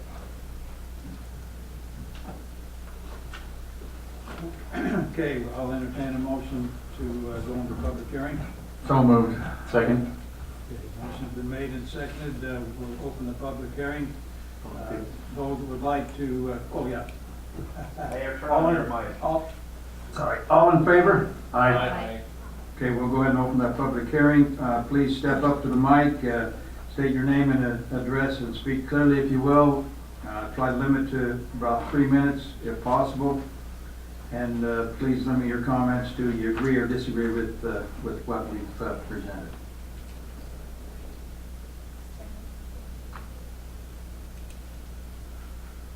Okay. Not seeing anyone coming up, I'd entertain a motion to close the public hearing. So moved. Second. Okay, motion's made and it's been seconded. All in favor? Aye. Okay, we'll go to number 2. Yes, Mayor, there's no action you need to take on this, we'll just move forward, and, it should be a good thing. So can I make a few comments? Yes. I've got a question too that I should have asked earlier. I'd like to thank Sarah for putting numbers together, because one of the comments, there was quite a few letters, and I read through all those letters, and one of them was understanding the numbers, and I'm a numbers guy, so I'm glad that Sarah put something together so I can understand that. I think our biggest challenge will be how we tier it. I know a few comments I've had, some people have an acre yard, and some people have a quarter acre yard, but they had more water rights to start with, so we just need to make sure that the ones that have a bigger yard have more access to water, because in the first place, they had more water rights. So just gonna be hopefully we get a lot of public input and make some really good decisions on I that. think That's that's gonna be our challenge. water rights, because if you didn't have water rights and you're using more water because you have a bigger lot, you're using more water. Right, But if you had water rights, it's a little bit different. Well, everybody had water, so much water with their size of lot when they began with, so they had more water. And that's gonna be a challenge, but we've got kind of the best in the business, the engineering firm, and there's other cities that are doing it. I know Spanish Fork, they charge starting at gallon 1. There are some cities that give you a buffer for you know, and we can look at both of those and see what works for us. It'll come back to you as a body, you guys can make those decisions.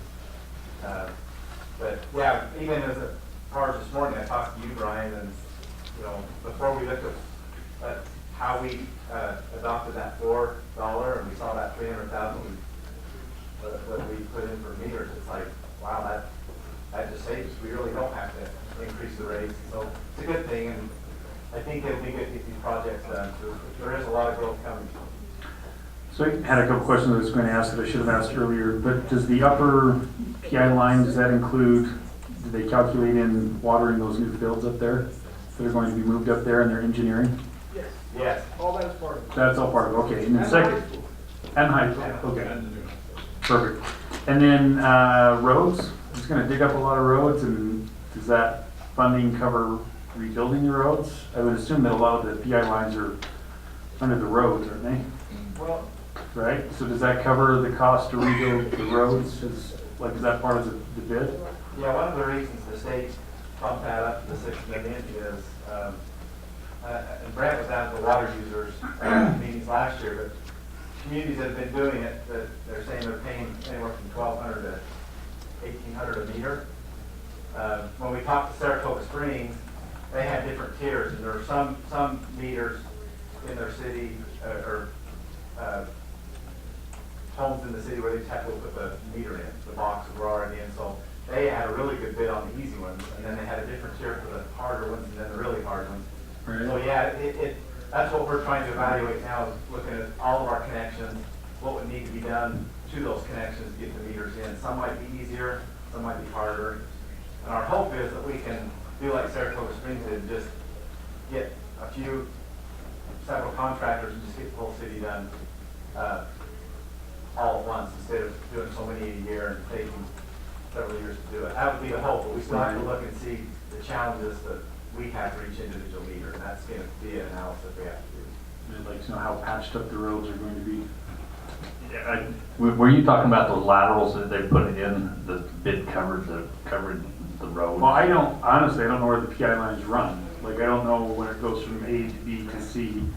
So I would assume that the lines are running under the road Are somewhere. you referring to the meters or the actual? No, I'm talking about the actual system. 16-inch line. Yeah, I'm talking about the 16-inch line, 24-inch. I think the 24-inch one runs right down the middle of 6 feet. Yeah. You're not talking about the meters. No, I'm not talking about meters, I'm talking about the PI lines. You're gonna have to dig up roads to put those in, right? Correct. You feel like I said, the lower zone is one, the other one is down 6 feet. Well, it's actually on 7, that's less. And then the other one from the well house is on 7 south. So we had that, the sewer project's currently going in right now. We had to get that in first, so then we can come back through and we'll patch and repair the roads. That's part of the 2 projects. Okay, and that's part of the bid. But the meters will all be inside the easements and mostly the yards, and we will repair them to like or better conditions than what they have now. I just worry about the roads getting too patched up. We will, we will have to repair most of the roads, because it will take a while. Just food for thought, I want you to be thinking about, possibility of maybe at that point in time, upgrading some lines. I know I've heard a lot of people say, I wish we would have done it this way, wish I had this line, some sort of a cost associated with that. I would like to upgrade from the little tiny line I have to a little bit bigger one. So you're gonna give residents the option? Yeah. While we're in there? While you're in there. It would definitely be a cost incurred. I don't feel like the city should come through and change my 3/4 inch line out for a larger one, but. Our PI connections are 1 inch, and so that will stay. I mean, 1 inch line will give you All the pressure you need? Yeah, ample. Okay. That, yeah. I just have heard other people complain, and I know that, can't water all my lawn a lot of times, so. Yeah. The culinary are 3/4, but the irrigation is 1. That's a lot of water. That is a lot of water. We could use a lot. Well, one thing about this I think is really good is because one thing, the state's gonna mandate it anyway, but it gives the opportunity for us, our pressurized system to last longer and be able to get the water you want, because people are gonna start using less water. So it'll be available all the time. You can do it on your own time, and you should have more pressure if it all works the way it should. Well, and again, I hope the public understands that that new 16-inch line on the top is going to alleviate pressure on the homes, because the high schools and the ball fields are on a different system, and so they won't have to be watering during the day. Yeah, they will water at night. Yeah, so they'll be able to water at night without taking away residents' pressure. It'll be more efficient. Yeah, because we get a lot of complaints about that, and so they will be glad to get that piece of information. Okay, thanks. Thank you.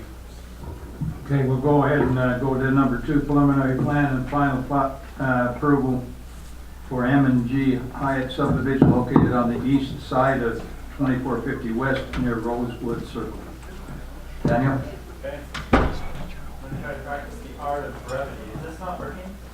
Not very well. Well, I'll talk loud. Does that work? Okay, it does. Great.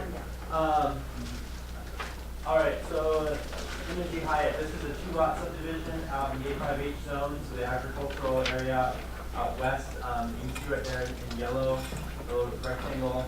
You can see where that's located on the west side of the tracks, on the southwest side of town, by 2450 West and Payson.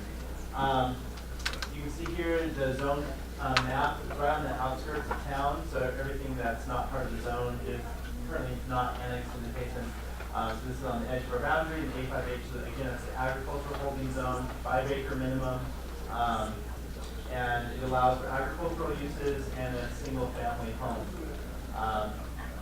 So with this 2-lot subdivision, I guess I should mention that this lot has not been subdivided. It has had boundaries modified, but no subdivision. One subdivision is allowed while in the A5H zone. So you can see here the creation of 2 lots. Both of these lots are more than 5 acres. They have this frontage. It'd be used for single-family dwelling only, and some agricultural uses in order to keep a greenbelt status. And so you can see some of that right there with the frontage and the lot size, public utility easements and whatnot. There are some other items that came up during the planning commission hearing that will need to be addressed before it can be recorded, but we're comfortable that that can occur. Then with the A5H zone, there's some language about how the subdivision could affect future development patterns and roadways. Where this lot's located against the railroad tracks and with tracks on both the east and the north, planning and engineering streets do not anticipate much impact at all on the roadway. So we're not imposing any restriction on where the house can be. Obviously, we'd like it not angled strange, but we don't anticipate it affecting any future roadways. So there was a public hearing already at the planning commission stage. There weren't any opposing views that came from neighbors. Planning commission recommended approval for the preliminary final plat. Then there does need to be a deferral agreement written and recorded. So if we have the go-ahead from city council, I can work with the city attorney on drafting that deferral agreement. We can bring that to a future city council date to get that ratified. So tonight it would be approval with any of the conditions that are in the staff report, any of the red lines that are still outstanding, and then of course the deferral agreement that needs to be signed and will be recorded with recordation of the plat. So any questions about this one? I got a couple of questions. Will each lot have its own well or be shared well? That is something that is still under discussion. We talked to Utah County about that. And, oh, where's Jill? She's the one that was able to talk to them. Utah County said they need to be separate, right? So Utah County's ordinance is that they would have to be separate, but they said where it is in Payson City, our water department or our city council could allow more than one connection on a well. But they say Utah County's regulations do not allow that. And then my suggestion would be that each one has its own well, just so there's not problems down the road, but that'd be. Well, and with that though, they would need to hook into the city utilities once development comes out that way. And so if there are multiple wells, then we also have to cap and close these multiple wells. And so that's something. That was the thinking of the applicant.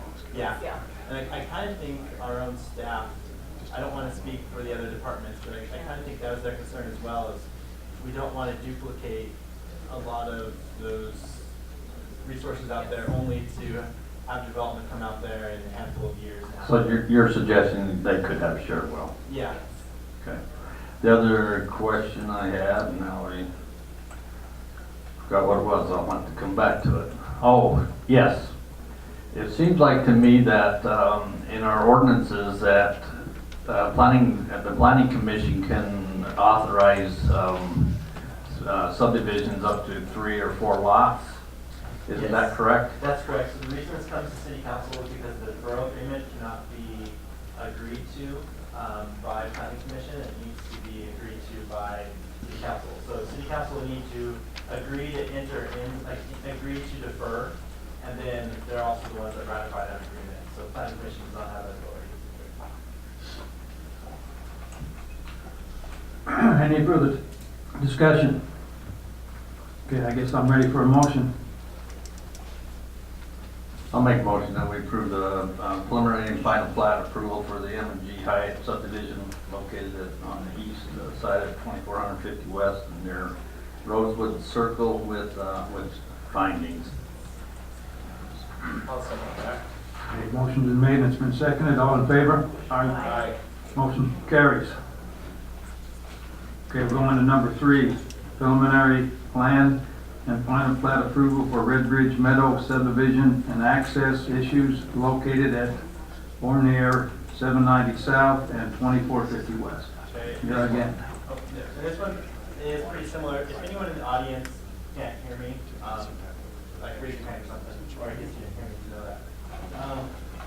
So this, again, we're on the west side in the A5H zone. This property also has had amended boundaries, but has not been split since it's been annexed into the city. So in that yellow area, that covers the lot in question, and it's split by the railroad track out there. There's an existing single-family home on lot 1, and lot 2 is used exclusively for agriculture. And we'll get to the nature of lot 2. It's a little unique, but here's the zone map again. So A5H for both properties. It's anticipated that the west side of the tracks will remain single-family and agricultural for some time. Within the east side, you can see the proximity to the business park and development coming in that direction. So the plan is for that lot to remain agricultural. There's no access coming in across the railroad tracks. That's an access that can be used for development. It's just agricultural access. And so access would be figured out as development approaches it from the east, headed west. So here's the proposed plat. You can see on lot 1 on the west, that's where the existing family home is. There's a road that accesses that from 2450 west, that's I believe 790 south, that goes to that existing home. And then there will need to be easement added onto lot 1 for agricultural purposes to cross that property to get to lot 2. But there's no access aside from that to lot 2. So for now, on the plat, it will say agricultural purposes only. It's not a little lot. So it's a little unique in that way. So here's the access to the existing family home. Nothing's changing here. There's no new home that's being created, so there's no impact on that access at all. And then you can see that circle over the tracks, and that's how lot 2 is currently accessed, again, for ag purposes only. Like I mentioned, development is likely to come on the east side and would change the zoning so that would not remain agriculture for much longer, and that could potentially be business park development or some other density if there's a node there. The railroad tracks, we have 2 sets of tracks that cross that property. We don't anticipate that any development or roads will be impacted by this development. Again, we're not creating a lot on the east side anyway, so no new home will be established. So with this one, very similar to the one we just did. The reason we're coming to the city council is one, the deferral, so the exact same as Energy. Also for lot 2, there's provision in the ordinance that allows a waiver of the access in a very limited scope, and staff felt like this one meets that scope because we're not creating a buildable lot, there's no home there. So the waiver for the access is only for agriculture. For any house to be built, there would need to be access. There's no deferral for lot 2. The deferral agreement will only apply to lot 1. So lot 2 is like an unapproved agricultural lot. For any house to be there, there would need to be new approvals, utilities, access, all of that for lot 2. So I hope that makes sense. I went through that pretty quick. Are there any questions about this one? I just have a quick question. What brought this up? Why did they decide to look at this now? Is there a reason, or they just? Yeah, so the applicant wants to keep that existing home, but wants the ability to sell, sell part of the farm on the east side of the tracks.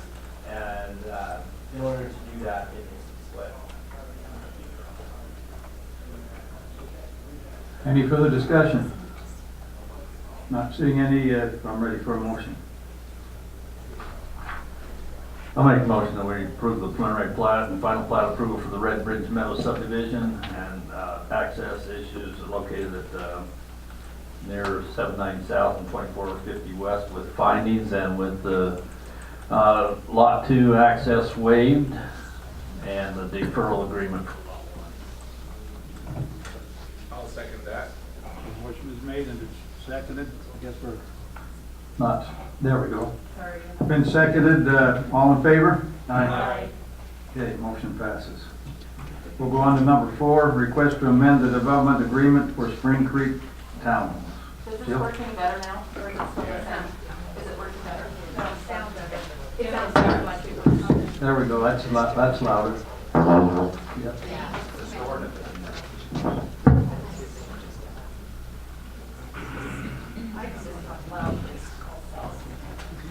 Okay, just a presentation, but while I'm doing that, I just got confirmation that the KFC will open on Monday, March 11th.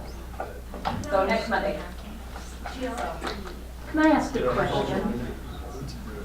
Yeah, where did they go? Can I ask a question about that? I had a couple of people come to me, and how they knew about it, I don't know. Or were just wanting to stir. Okay. But did the city ask them to change the color of the stripes? We asked them to change it to the colors that were approved on the building permit. Okay.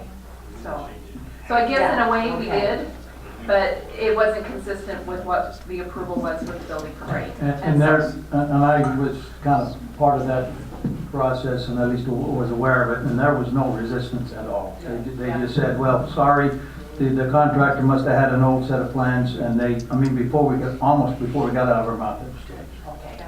That's good, because I've had a couple Yeah. of people that must have People heard that. grousing Yeah, about. they've been fantastic to work with, and, Yeah. and the owner was in California, we notified him of it, he hadn't even seen it, and so he So I was can really, come back. yes. Yeah, you know, and I did a little field trip and noticed that an awful lot of the business areas are following, you know, not just here, it's in other communities, kind of an earth tone that is there, so. Although you can see them repaint one with the bright red circus tent strips. Oh, I didn't get to see it.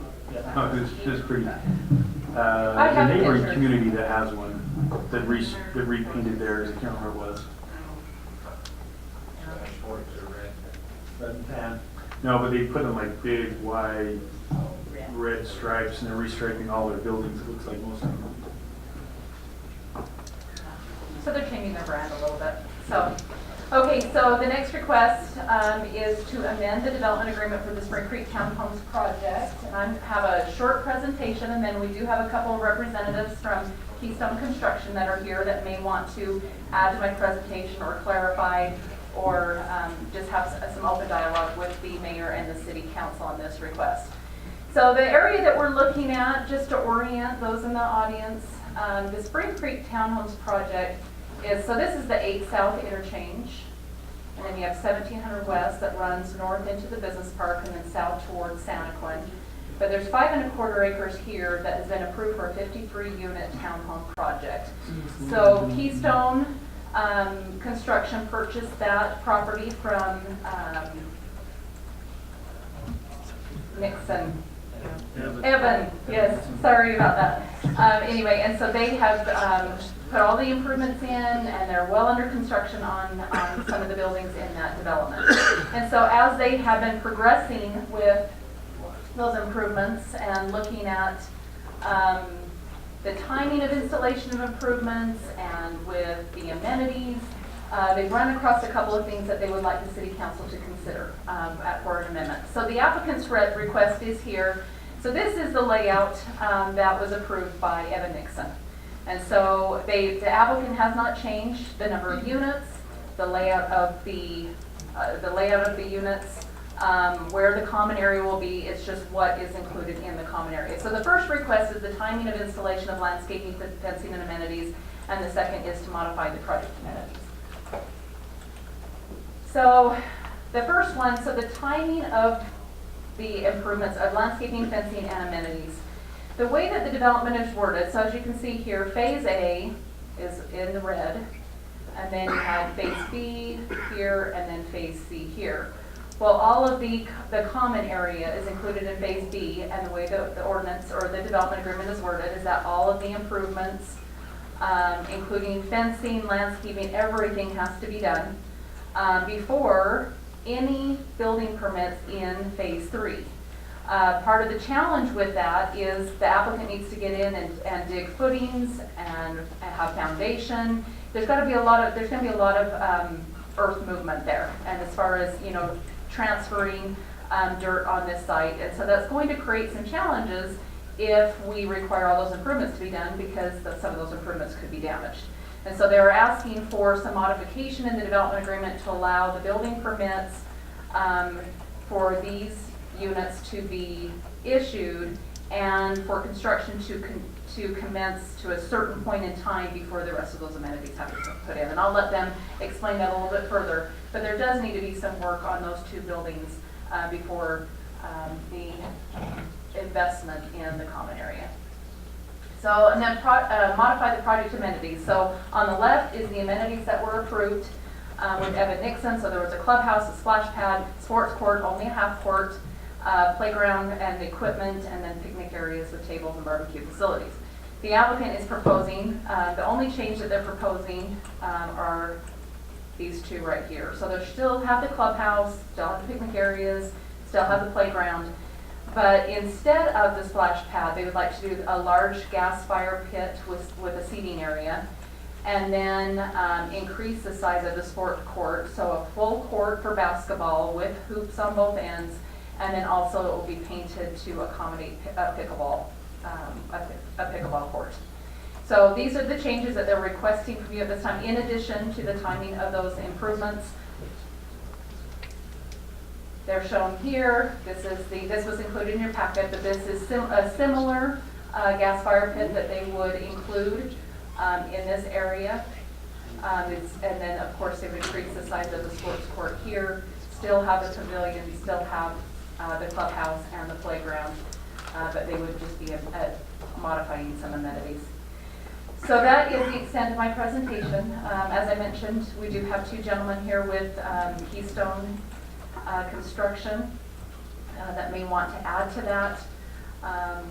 And they had a chance to talk with the DRC staff about a week ago to go through the pros and cons of having a splash pad, not having a splash pad, which amenities would be most appropriate for the target population that they're looking at for this development, and then they can share that with you. But they felt like this was a better option for the residents of this development, not only those that will be living there, but for even for the long term financially for them to maintain those facilities.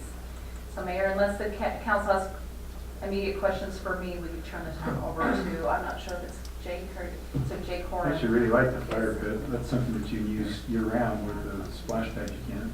Right. So, anyway, splash pads are very, very expensive. I can see the splash pads being a nightmare to try to keep them sanitary and things too at the same time. Well, and the cost to the residents too. Sad to see that go, but I can side with them on this. Yeah. So now is it just possible maybe to shift that one building into phase A and keep the original agreement or anything like that? I was kind of looking at that, just thinking that if you pulled that one building and went that direction, then the amenities could still fall in when they were supposed to. But I don't know the layout of the land. Yeah, the applicant can address that a little bit better, but I know that as they've talked to staff about it, staff doesn't have any concerns with allowing them to do footings and foundation and even getting to maybe even some framing before that needs to be done. All of that would have to be detailed in an addendum to the agreement. So if the city council is supportive of the change tonight or whatever is determined as part of this motion, then we would prepare an addendum and put it on the consent agenda for a future meeting.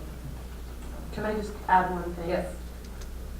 I think it's fine. I'm just asking them not to park on any of the roads. I've already had people call that live back on that road and. So parking up here on Yeah, because 1130? they parked on it and then it blocks people from getting by. You can't park on that road or the other roads. You've got to find a place to park your vehicles. Oh, on site? Yeah, the roads are not big enough for people to get through, especially that road. So that's all I'm saying is you've got to find a place to park, and I don't really care where, Yeah. but you've got to let the people that live back in there be able to get to their homes. Just because we don't want to, we're allowing building, we want to keep everybody happy, and that's just a little thing, but I realize everybody wants to park closest so they don't have to walk too far. I realize that. Well, and then to answer Councilman, or make a suggestion for Councilman Christensen, one thing we didn't talk to applicants about, and maybe they could address it when they come up here, is, you know, if we're worried about just leaving it down to one building, that, we're only holding building permits for one building until these amenities are done. I mean, you could change the phasing plan too. You could say these two are allowed, but we're not going to allow these two to be constructed until all the amenities are in. But I know that the applicants are motivated to build all these buildings and they want to get those amenities in. I don't think we'll run into that problem, but that's why we have those protections in the agreement. And I know that that's not going to solve the long-term problem because these will start to be occupied before they're not. I went to a facility up in Harriman this summer and I was like, there were people moving in and I'm trying to get in there with the construction truck pulling the trailer and I thought, somebody's going to die here. There's not enough space. And so I can kind of see, get the big trucks in there, get the major stuff done, come in and then throw your walls up on top of it. And if you filled that common area full of playgrounds, the new kids moving in are going to want to play on it. And so I can see a lot of, it's a catch-22 all around. Honestly, I'd rather see the ones out near the street done last, but that's your selling point. You want to start right there and hide the work behind it. So just as long as everybody's good and safe. And I think the applicants are open to some suggestions. That's why we're here tonight, and we just need some direction or some approval so we can prepare the documentation so the applicants can move forward. I guess one thing we could look at just bonding that and make so we know it's going to be done. That's what I was And that's another option as well. And it's basically a logistical problem for you. You don't want to have to move that dirt any farther than you have to complete your process. As I attended that meeting, that came across quite well. Safety and logistics. Yeah. So, yeah, we're-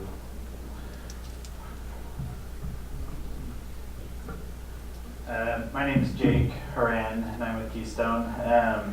I guess to start, we've really enjoyed working with Payson City. Your guys' staff has been awesome to work with, both from the planning side all the way through on inspections. It's all been really great, and it's worked well for us so far. Can you make sure you spread that word? Yeah. Yes, please. Yes, indeed. I guess kind of to start, so in terms of construction, we're open to doing it a couple different ways, whatever the council feels is the best option. Like Jill had mentioned, the goal and the reason for adjusting construction starts for the building permits on those two buildings in Phase C is simply to allow us to start those buildings without having to install everything for the amenities and then damage it and have to replace it all. And so a couple options that we thought of. As far as Keystone's construction schedule goes, we are planning on starting the amenities, specifically the clubhouse, fairly soon, just to allow it to get in and get started, and then we can get the landscaping and everything else done kind of simultaneously, just to flow with construction. So a couple thoughts we had is, and like Jill had mentioned, we would be fine to pull that building in the bottom left corner, the southwest corner, if it's easier to just realign the phases, so we don't have to change the development agreement as much, to be those two buildings for Phase C versus the two that surround the common area. We'd be okay with that as well. But that would allow us to go ahead and start construction on those buildings without having to install and damage the amenities to the community. If we decide, and if it's the decision to keep the phasing as it is, we would just request that we'll go ahead and pull permits on those two buildings, and then the amenities will likely actually all be installed ahead of when those buildings would finish, and then landscaping, we would propose we would just landscape that simultaneously with the landscaping on those two buildings, and just landscape the whole thing at the same time.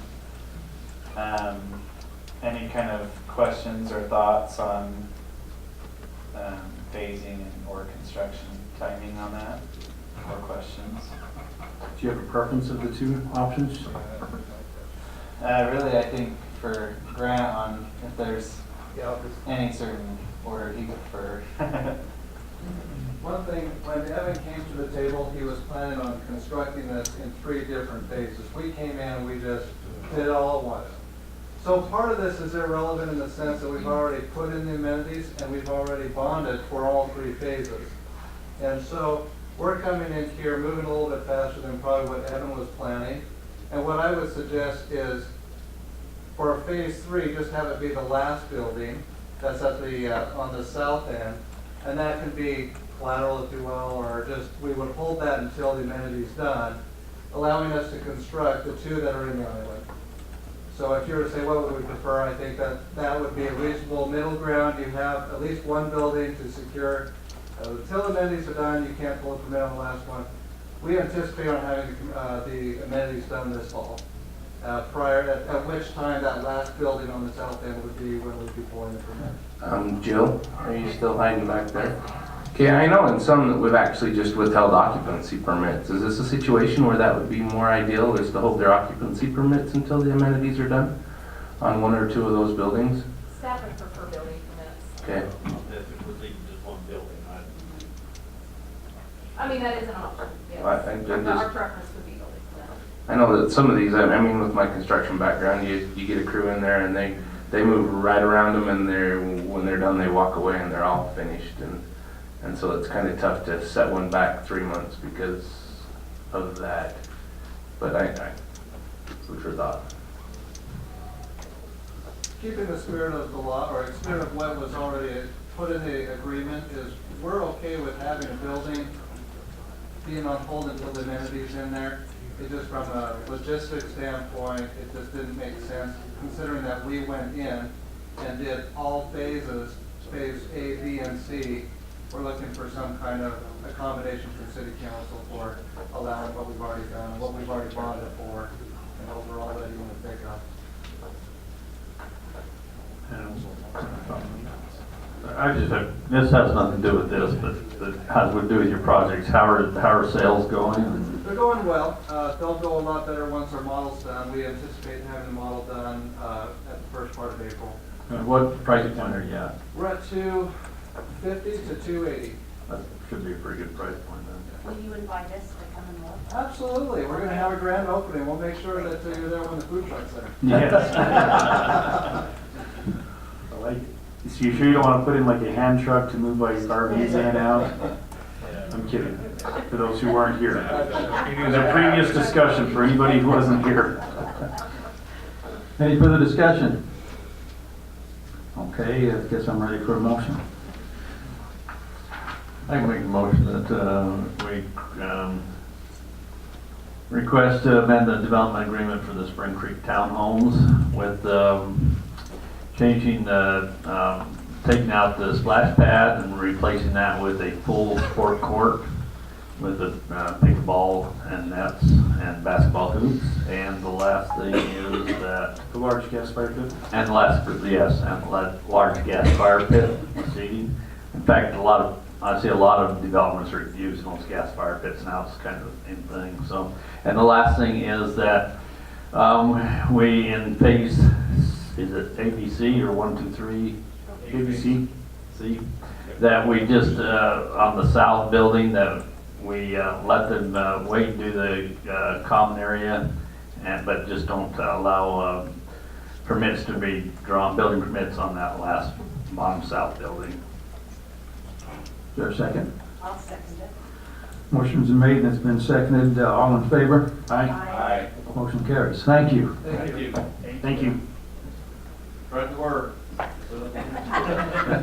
We'll make sure you're there. We'll move on to number 5, a request to modify the design standards for Springside Meadow subdivision, plats D and E. Here comes Daniel.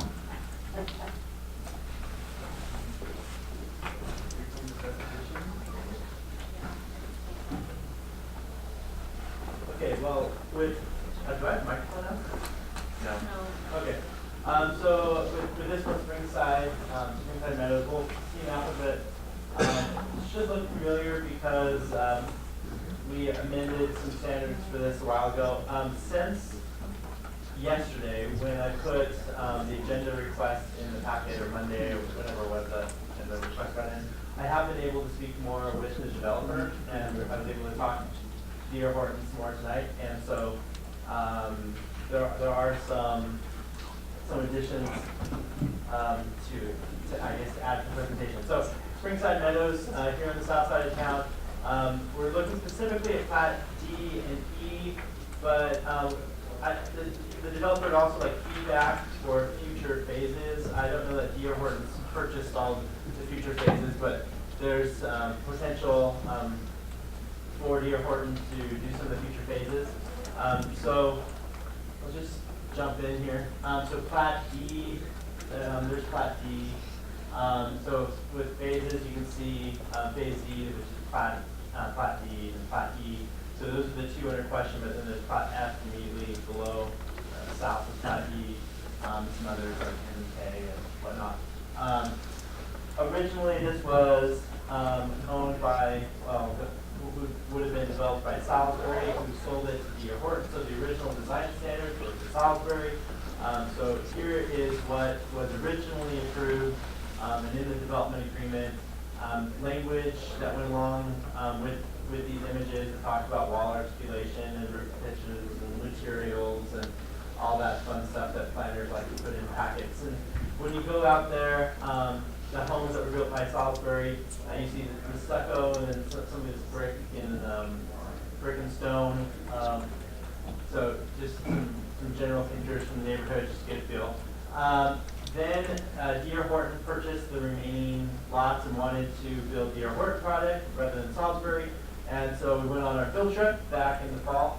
Some of the council members, I believe, at least the mayor came along, planning commissioners. And we looked at projects in some other cities up in Spanish Fork and Mapleton, at least one of the two. And D.R. Horton proposed their products with some elevations that were provided. The major big change here was materials. So if you recall this discussion where we talked about this stucco and then allowing this LP siding and I think a modern as well. And so some of these D.R. Horton materials, and D.R. Horton provided some elevations. Since that time, a lot of these have been built, but D.R. Horton's wanted to expand the number of elevations to give consumers more options. So one of those is the Balboa, and when staff got this, it felt outside of the original, not just the original, but I should say the amended approvals for architectural features. Materials are the same, so it's not really a question of materials, but of the architectural features. So with only a two-car garage, that's what the Balboa would look like. There's the option for the third car. I think both of the Balboas we have are two cars. Then some of the other products, you have the Huntington here, La Jolla. So there's 6 new ones altogether, not replacing, but in addition to the existing ones. And what's been helpful from staff's perspective, clarifying here, here's a map that D.R. Horton provided to me today, showing plats D and E, the lots that have been sold and lots that are still remaining. So almost all of it's sold, so that's good news for Payson. And on the map, you can see the home to be built on each lot. So most of them, when you go through, like I can see Topaz, Kimball, Taylor, Jefferson, Carter. Those are ones that were part of the amended approval back in the fall. The ones that are differing are in green, and I think I caught all of them, it looks like it. So there's the Balboa, and the Durham. And They've already been built? no. Oh. No. So the Balboa, they've submitted building plans for both of those Balboa homes, and that's where staff looked at the plan and said, okay, the Balboa feels different than the original approvals.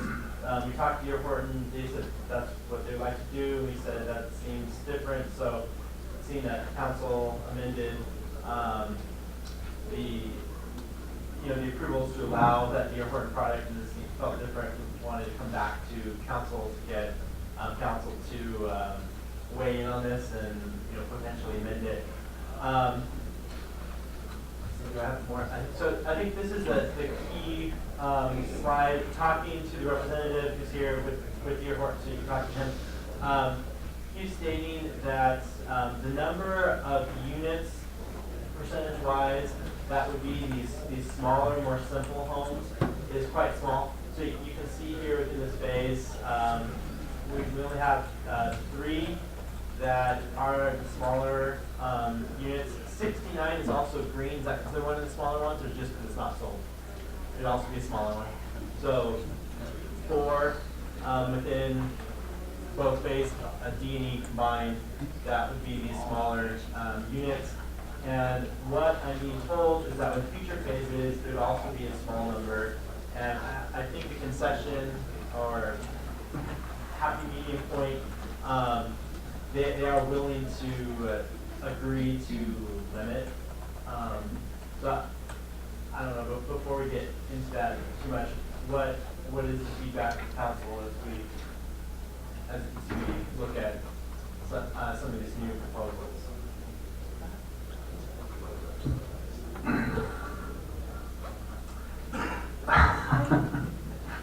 Well, my first thought's not really relevant. It's just you towns don't. I don't know. It would be nice if they weren't Balboa and La Jolla, and you had some more like Ponderosa or Provo or something like that. I mean, Utahns don't want to be California. Okay. I like all of the houses except for the Balboa. Okay, we go back to the Balboa. Sure. I think it's too plain. Well, it looks like a, no, sorry, don't be So offended, these it looks are like a just slab modular on grade, house. they don't have basements in them? Slab on grade for both Balboas, is that correct? There's potential for a basement, but both of the ones that are coming through are slab on grade. So is it like an older market that you're aiming for, or is there a reason why these have been picked over others? I mean, it's What- price what- point, would you like, yeah, I don't know. If you would like to, well, yeah, we're just kind of running behind schedule, but if we can, yeah, if you want to say something quick, that'd be good. I mean, I can see this would be a perfect retirement home. Yeah. Somebody trying to downsize, get rid of their basement, everything's on one level, they're good to go. But as far as a starter home, Good evening, Adam Wilster with D.R. Horton. Appreciate the opportunity to come back and see you again. As you can see from our sales sheet, we've done pretty well in the Springside. We hope to continue that track record and continue to build in this subdivision. So we've started to roll out in some of our single-family subdivisions what we call the express line.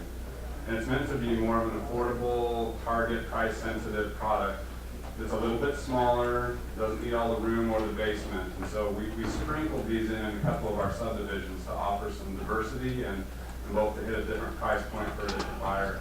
I'm not sure of the buyer profile for these two specific units, but I know in some of our other subdivisions, it has been an empty nester or a very young family that wants to get into a nicer single-family subdivision, but just can't afford that extra 30 or 40 grand for a two-story with a basement. And so this satisfies that obligation or that marketing tactic that we're trying to hit. I'd hate to see the whole subdivision with these. So are we talking a 5 to 10% ratio of sprinkling these in here, or are you talking? So what we go back to.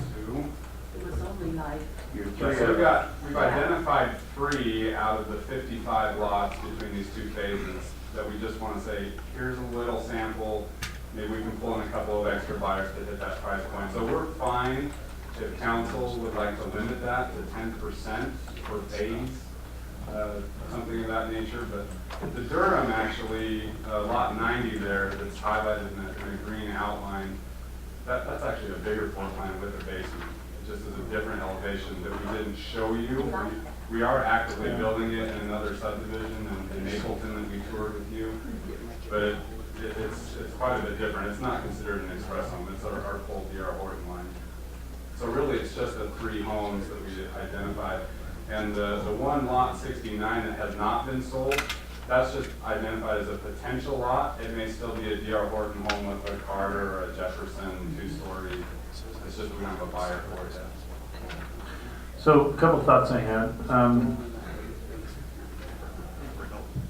Yeah, what was that one? Yeah, I love the Balboa, but. Sorry, Councilman, our Vice President of Sales came from California. He got a hold of the marketing team. They came up with all these. Did they come out to Utah to get a hold of I mean, I can live with, it doesn't matter. Like, once you buy your house, nobody knows what your house is named anyway. I can't tell you what my house name is. My thought was, though, is we talked before about kind of dispersing neighborhoods, so you're not creating like, here's our really nice neighborhood and here's our really crappy neighborhood, and so from that aspect, I actually like sprinkling out a few of these homes, and we've kind of talked about that, so you're not creating these caste systems, so to speak, when you build your neighborhood. So I like that. That needs some color or something, I don't know. They all look like the top one. The top one's all right. The top one's okay, the bottom one I don't. Yeah, the bottom one. I think both the Balboas that have been selected and pre-sold are traditional elevation, the top one. Good. Let's stick with that. One thing I like, Teresa. One thing I like about you guys is that they're not all stucco brown. I love that. That I could drive through that neighborhood when I get Alzheimer's and kind of know where my house is. Well, Lot Houses width in is- that neighborhood, you can have major problems. I know, but anyway, So what I Linda's like saying is she them. wants to buy one of your single elevation. It'd have to be the Carter. It's gotta be a bright color, something that she can find. you know, going back to my statement, I'd hate to see a whole subdivision of these. That changes my mind from what I originally thought.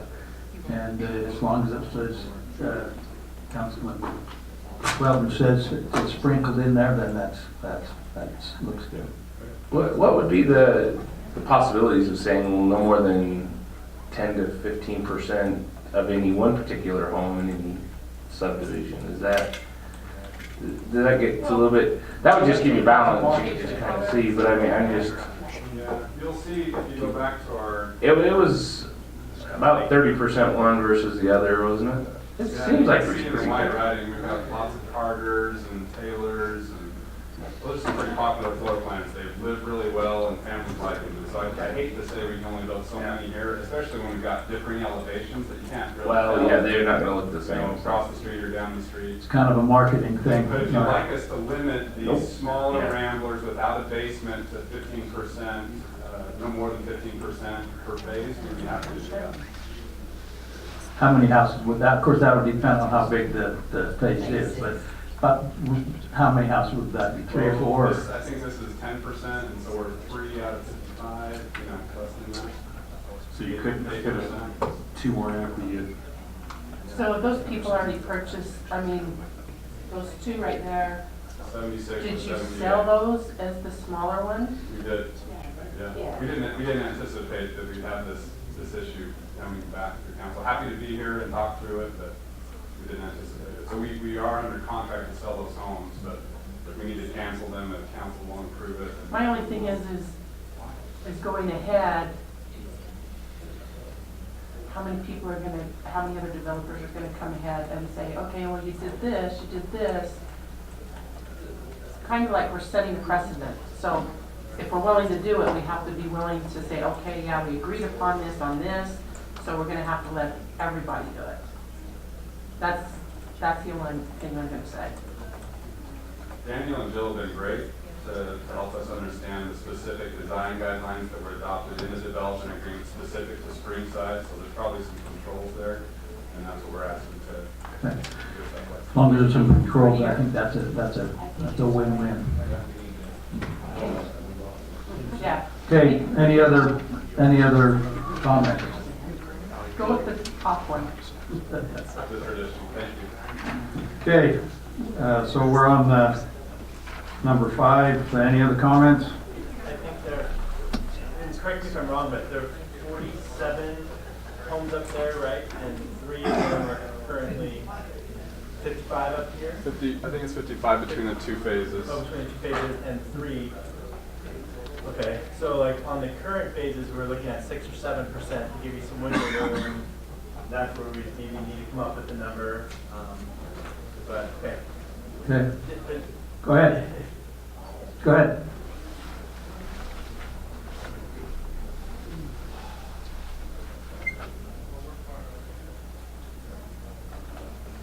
Can you go back to the Balboa plan?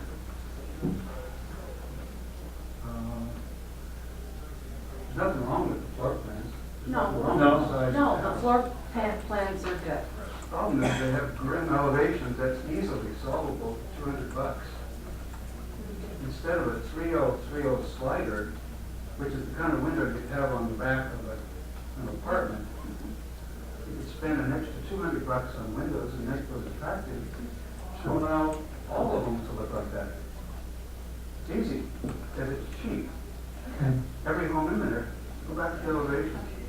I think that Balboa, actually, that's a form of egress for fire code, so it's gotta be that slider window. No, Yeah, there's not one out the side, so it has to be a slider. Excuse me, I'm an architect, I know the rules. You have a certain width and a certain height. I'm suggesting they go bigger. Okay. To make it look nicer. And go back to the Balboa, if you would, please. In proportion to the front of the house, you've got about this much window. Right, I got you now. And it's just such an easy fix. You could allow them to build half the homes out of that if they would spend an extra $200 to make the fronts look good. Easy fix. That's true. Then you wouldn't have this problem with other things in the future. I'm not a resident, but the solution seems so obvious to me.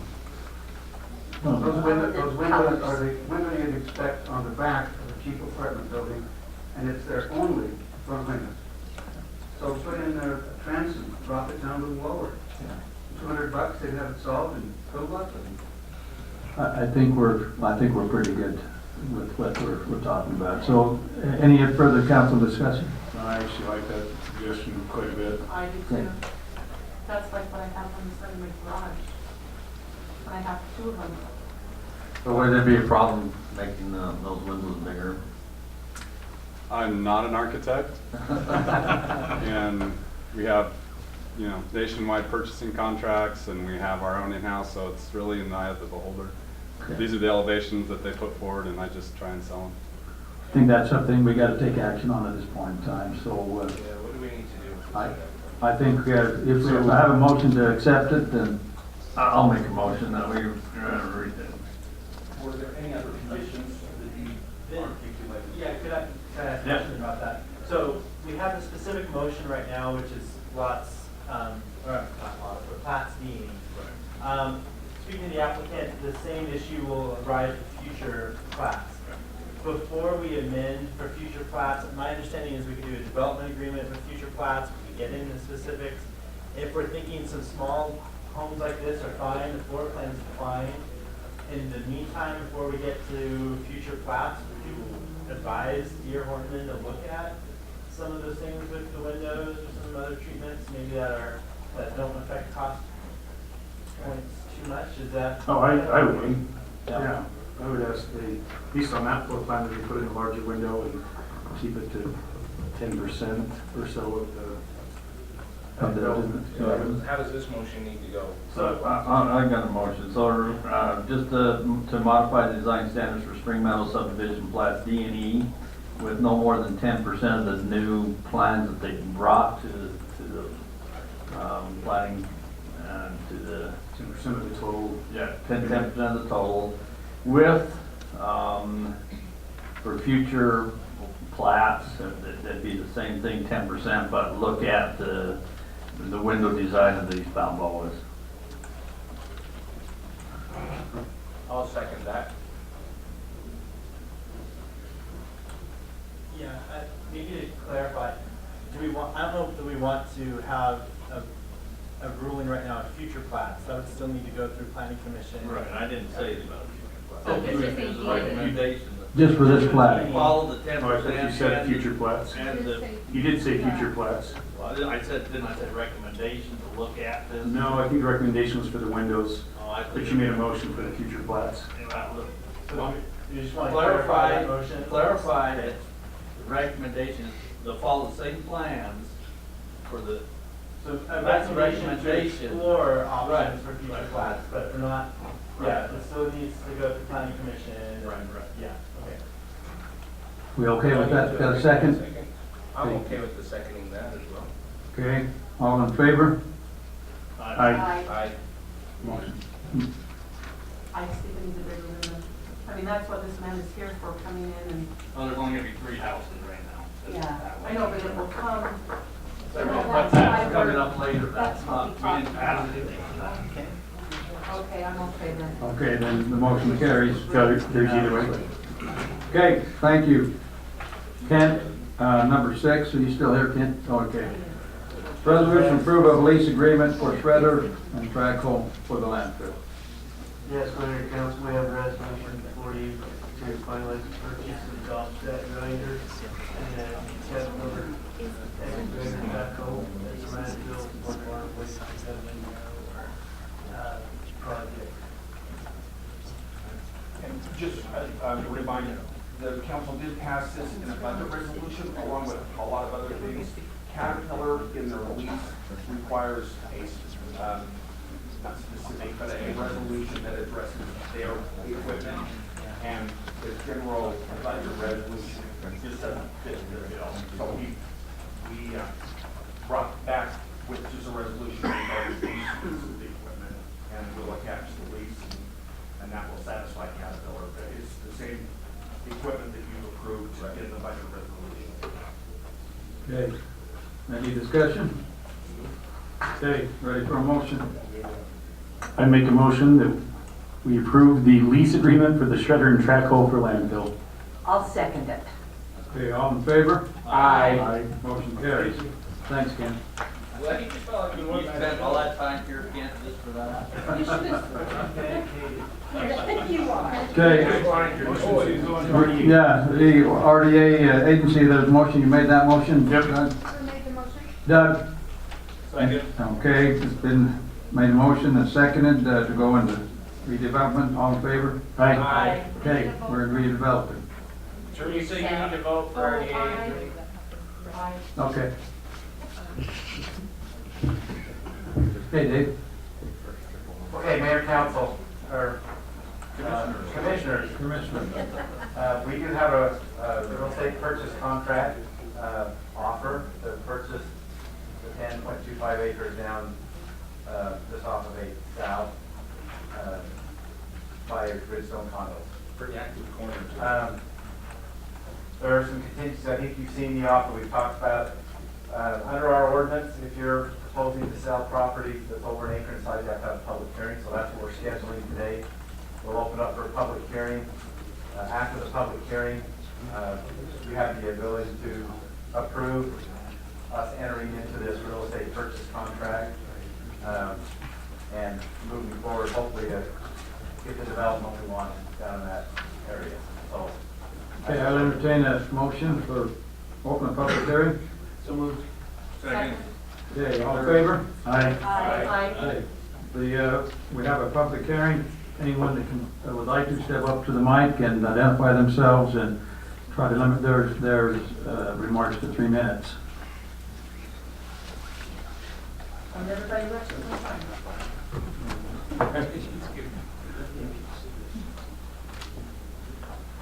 Hi, Adam Wilson with D.R. Horton. One of my land acquisition gentlemen that works with me has been looking in this area for some time. I think we contacted the city, 6 months ago and said, hey, we see this is owned by the city, so it's part of the redevelopment agency. So I was just wondering if maybe Fred or somebody could explain the process that this was there an RFP put out with an open bidding process? Because this would be a parcel that we would potentially like to look at and build condos or townhomes on. So just some FYI to know that there was an open process there. Did you answer that? Yeah. I did talk to someone from D.R. Horton and indicated that we've been in discussions with several groups of property owners to make a commercial development. This was not zoned for residential, so I said if that ever falls through, we let D.R. Horton know that that was what I indicated to them when they called. This has not been put out for an RFP. It was for the public hearing now, but we were working with several property owners to try to bring some commercial development in the area. So that's the short answer. Okay. Any council discussion? Oh, yes, okay, motion to close public hearing. So moved. Seconded. All in favor? Aye. Okay, motion carries. Do you have any discussion?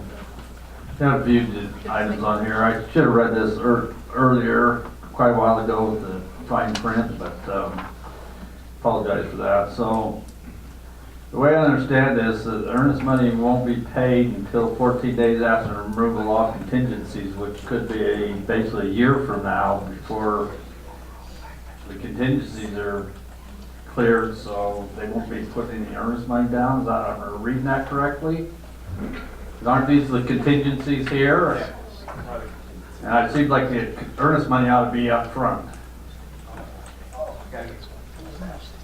They're over here on the corner.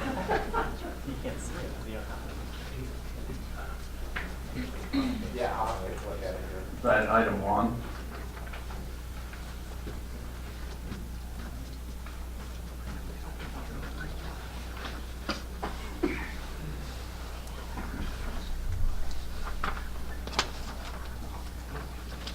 Correct.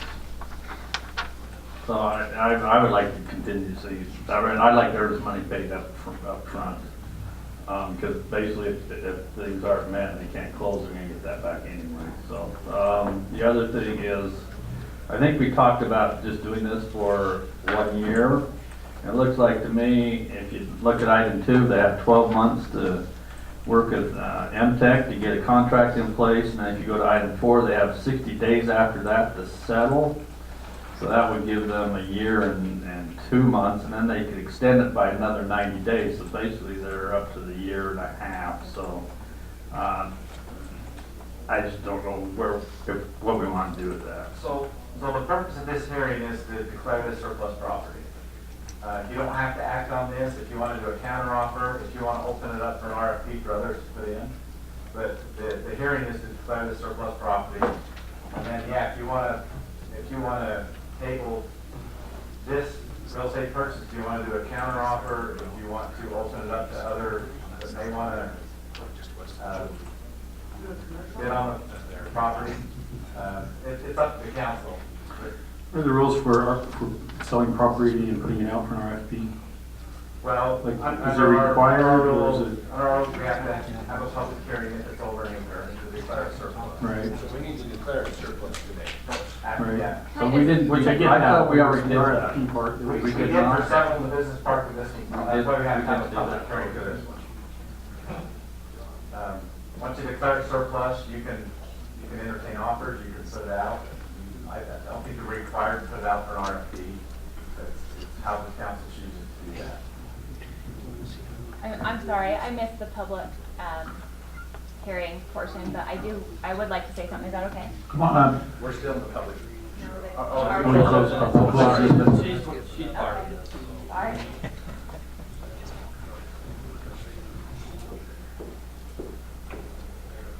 Hello, I'm Sheila Thomas with the group that's putting together this offer on this property. The main reason for the approval of this contract tonight is because it's involved in a bigger development in the area, and it's contingent upon MTech, the school, being able to come. We have submitted a package to them that they are going to review with their board on the 13th, and the numbers that we offered in this and the terms go along with that MTech contingency. And so if we're not able to, I guess just with the timeline, if we're not able to come back and say, okay, these numbers are okay with the city, it's going to affect our timeline with MTech as well. They're not going to be able to submit it for approval on their end because we may have to change the numbers. So it's kind of contingent upon that. I apologize, but that's our deadline for them is the 13th. So I have a couple questions for you, Sheila. So Okay. we were talking once about maybe just doing this at 12 months total. Is there a way that you can close in 12 months, maybe put your 10 months for the MTech and then 60 days to close after that, or? I believe we did do 12 months for MTech, and then I did change it. It was 12 months. I changed it to the 10 months with the additional 60 days, so that it should just be a year. Okay, because you got 12 months up there and then 10 months down there. So 12 months is just for MTech. That's just our timeline with MTech. Okay. It's going to be coinciding with the 1 year that we're doing. Okay, okay. But then you did add 90 days if For an extension? extension, yeah. I believe so, yes. Sorry, I don't have it in front of me. Yeah, there's a 90-day extension, so, okay. You have a problem doing earnest money up front instead of waiting till all the No, I contingencies? believe that would be fine. Okay.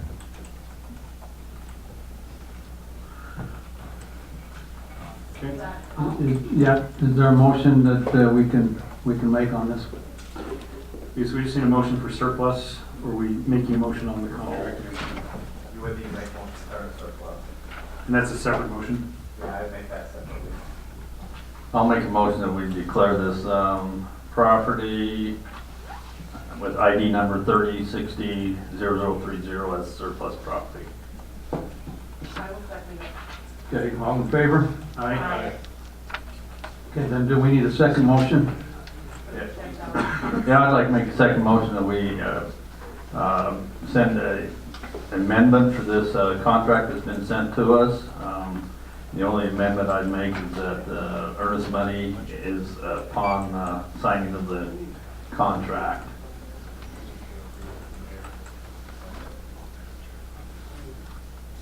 And for approval for the mayor to sign any real estate contract. I'll second that. Okay, does this call for roll call or just Yes. discussion? Okay. Aye, Teresa, aye. She seconded it, okay, all in, well, starting with Councilman Christensen. Aye. Aye. Aye. Aye. Okay, motion carries. Good luck. Thank you for your participation. Thank you.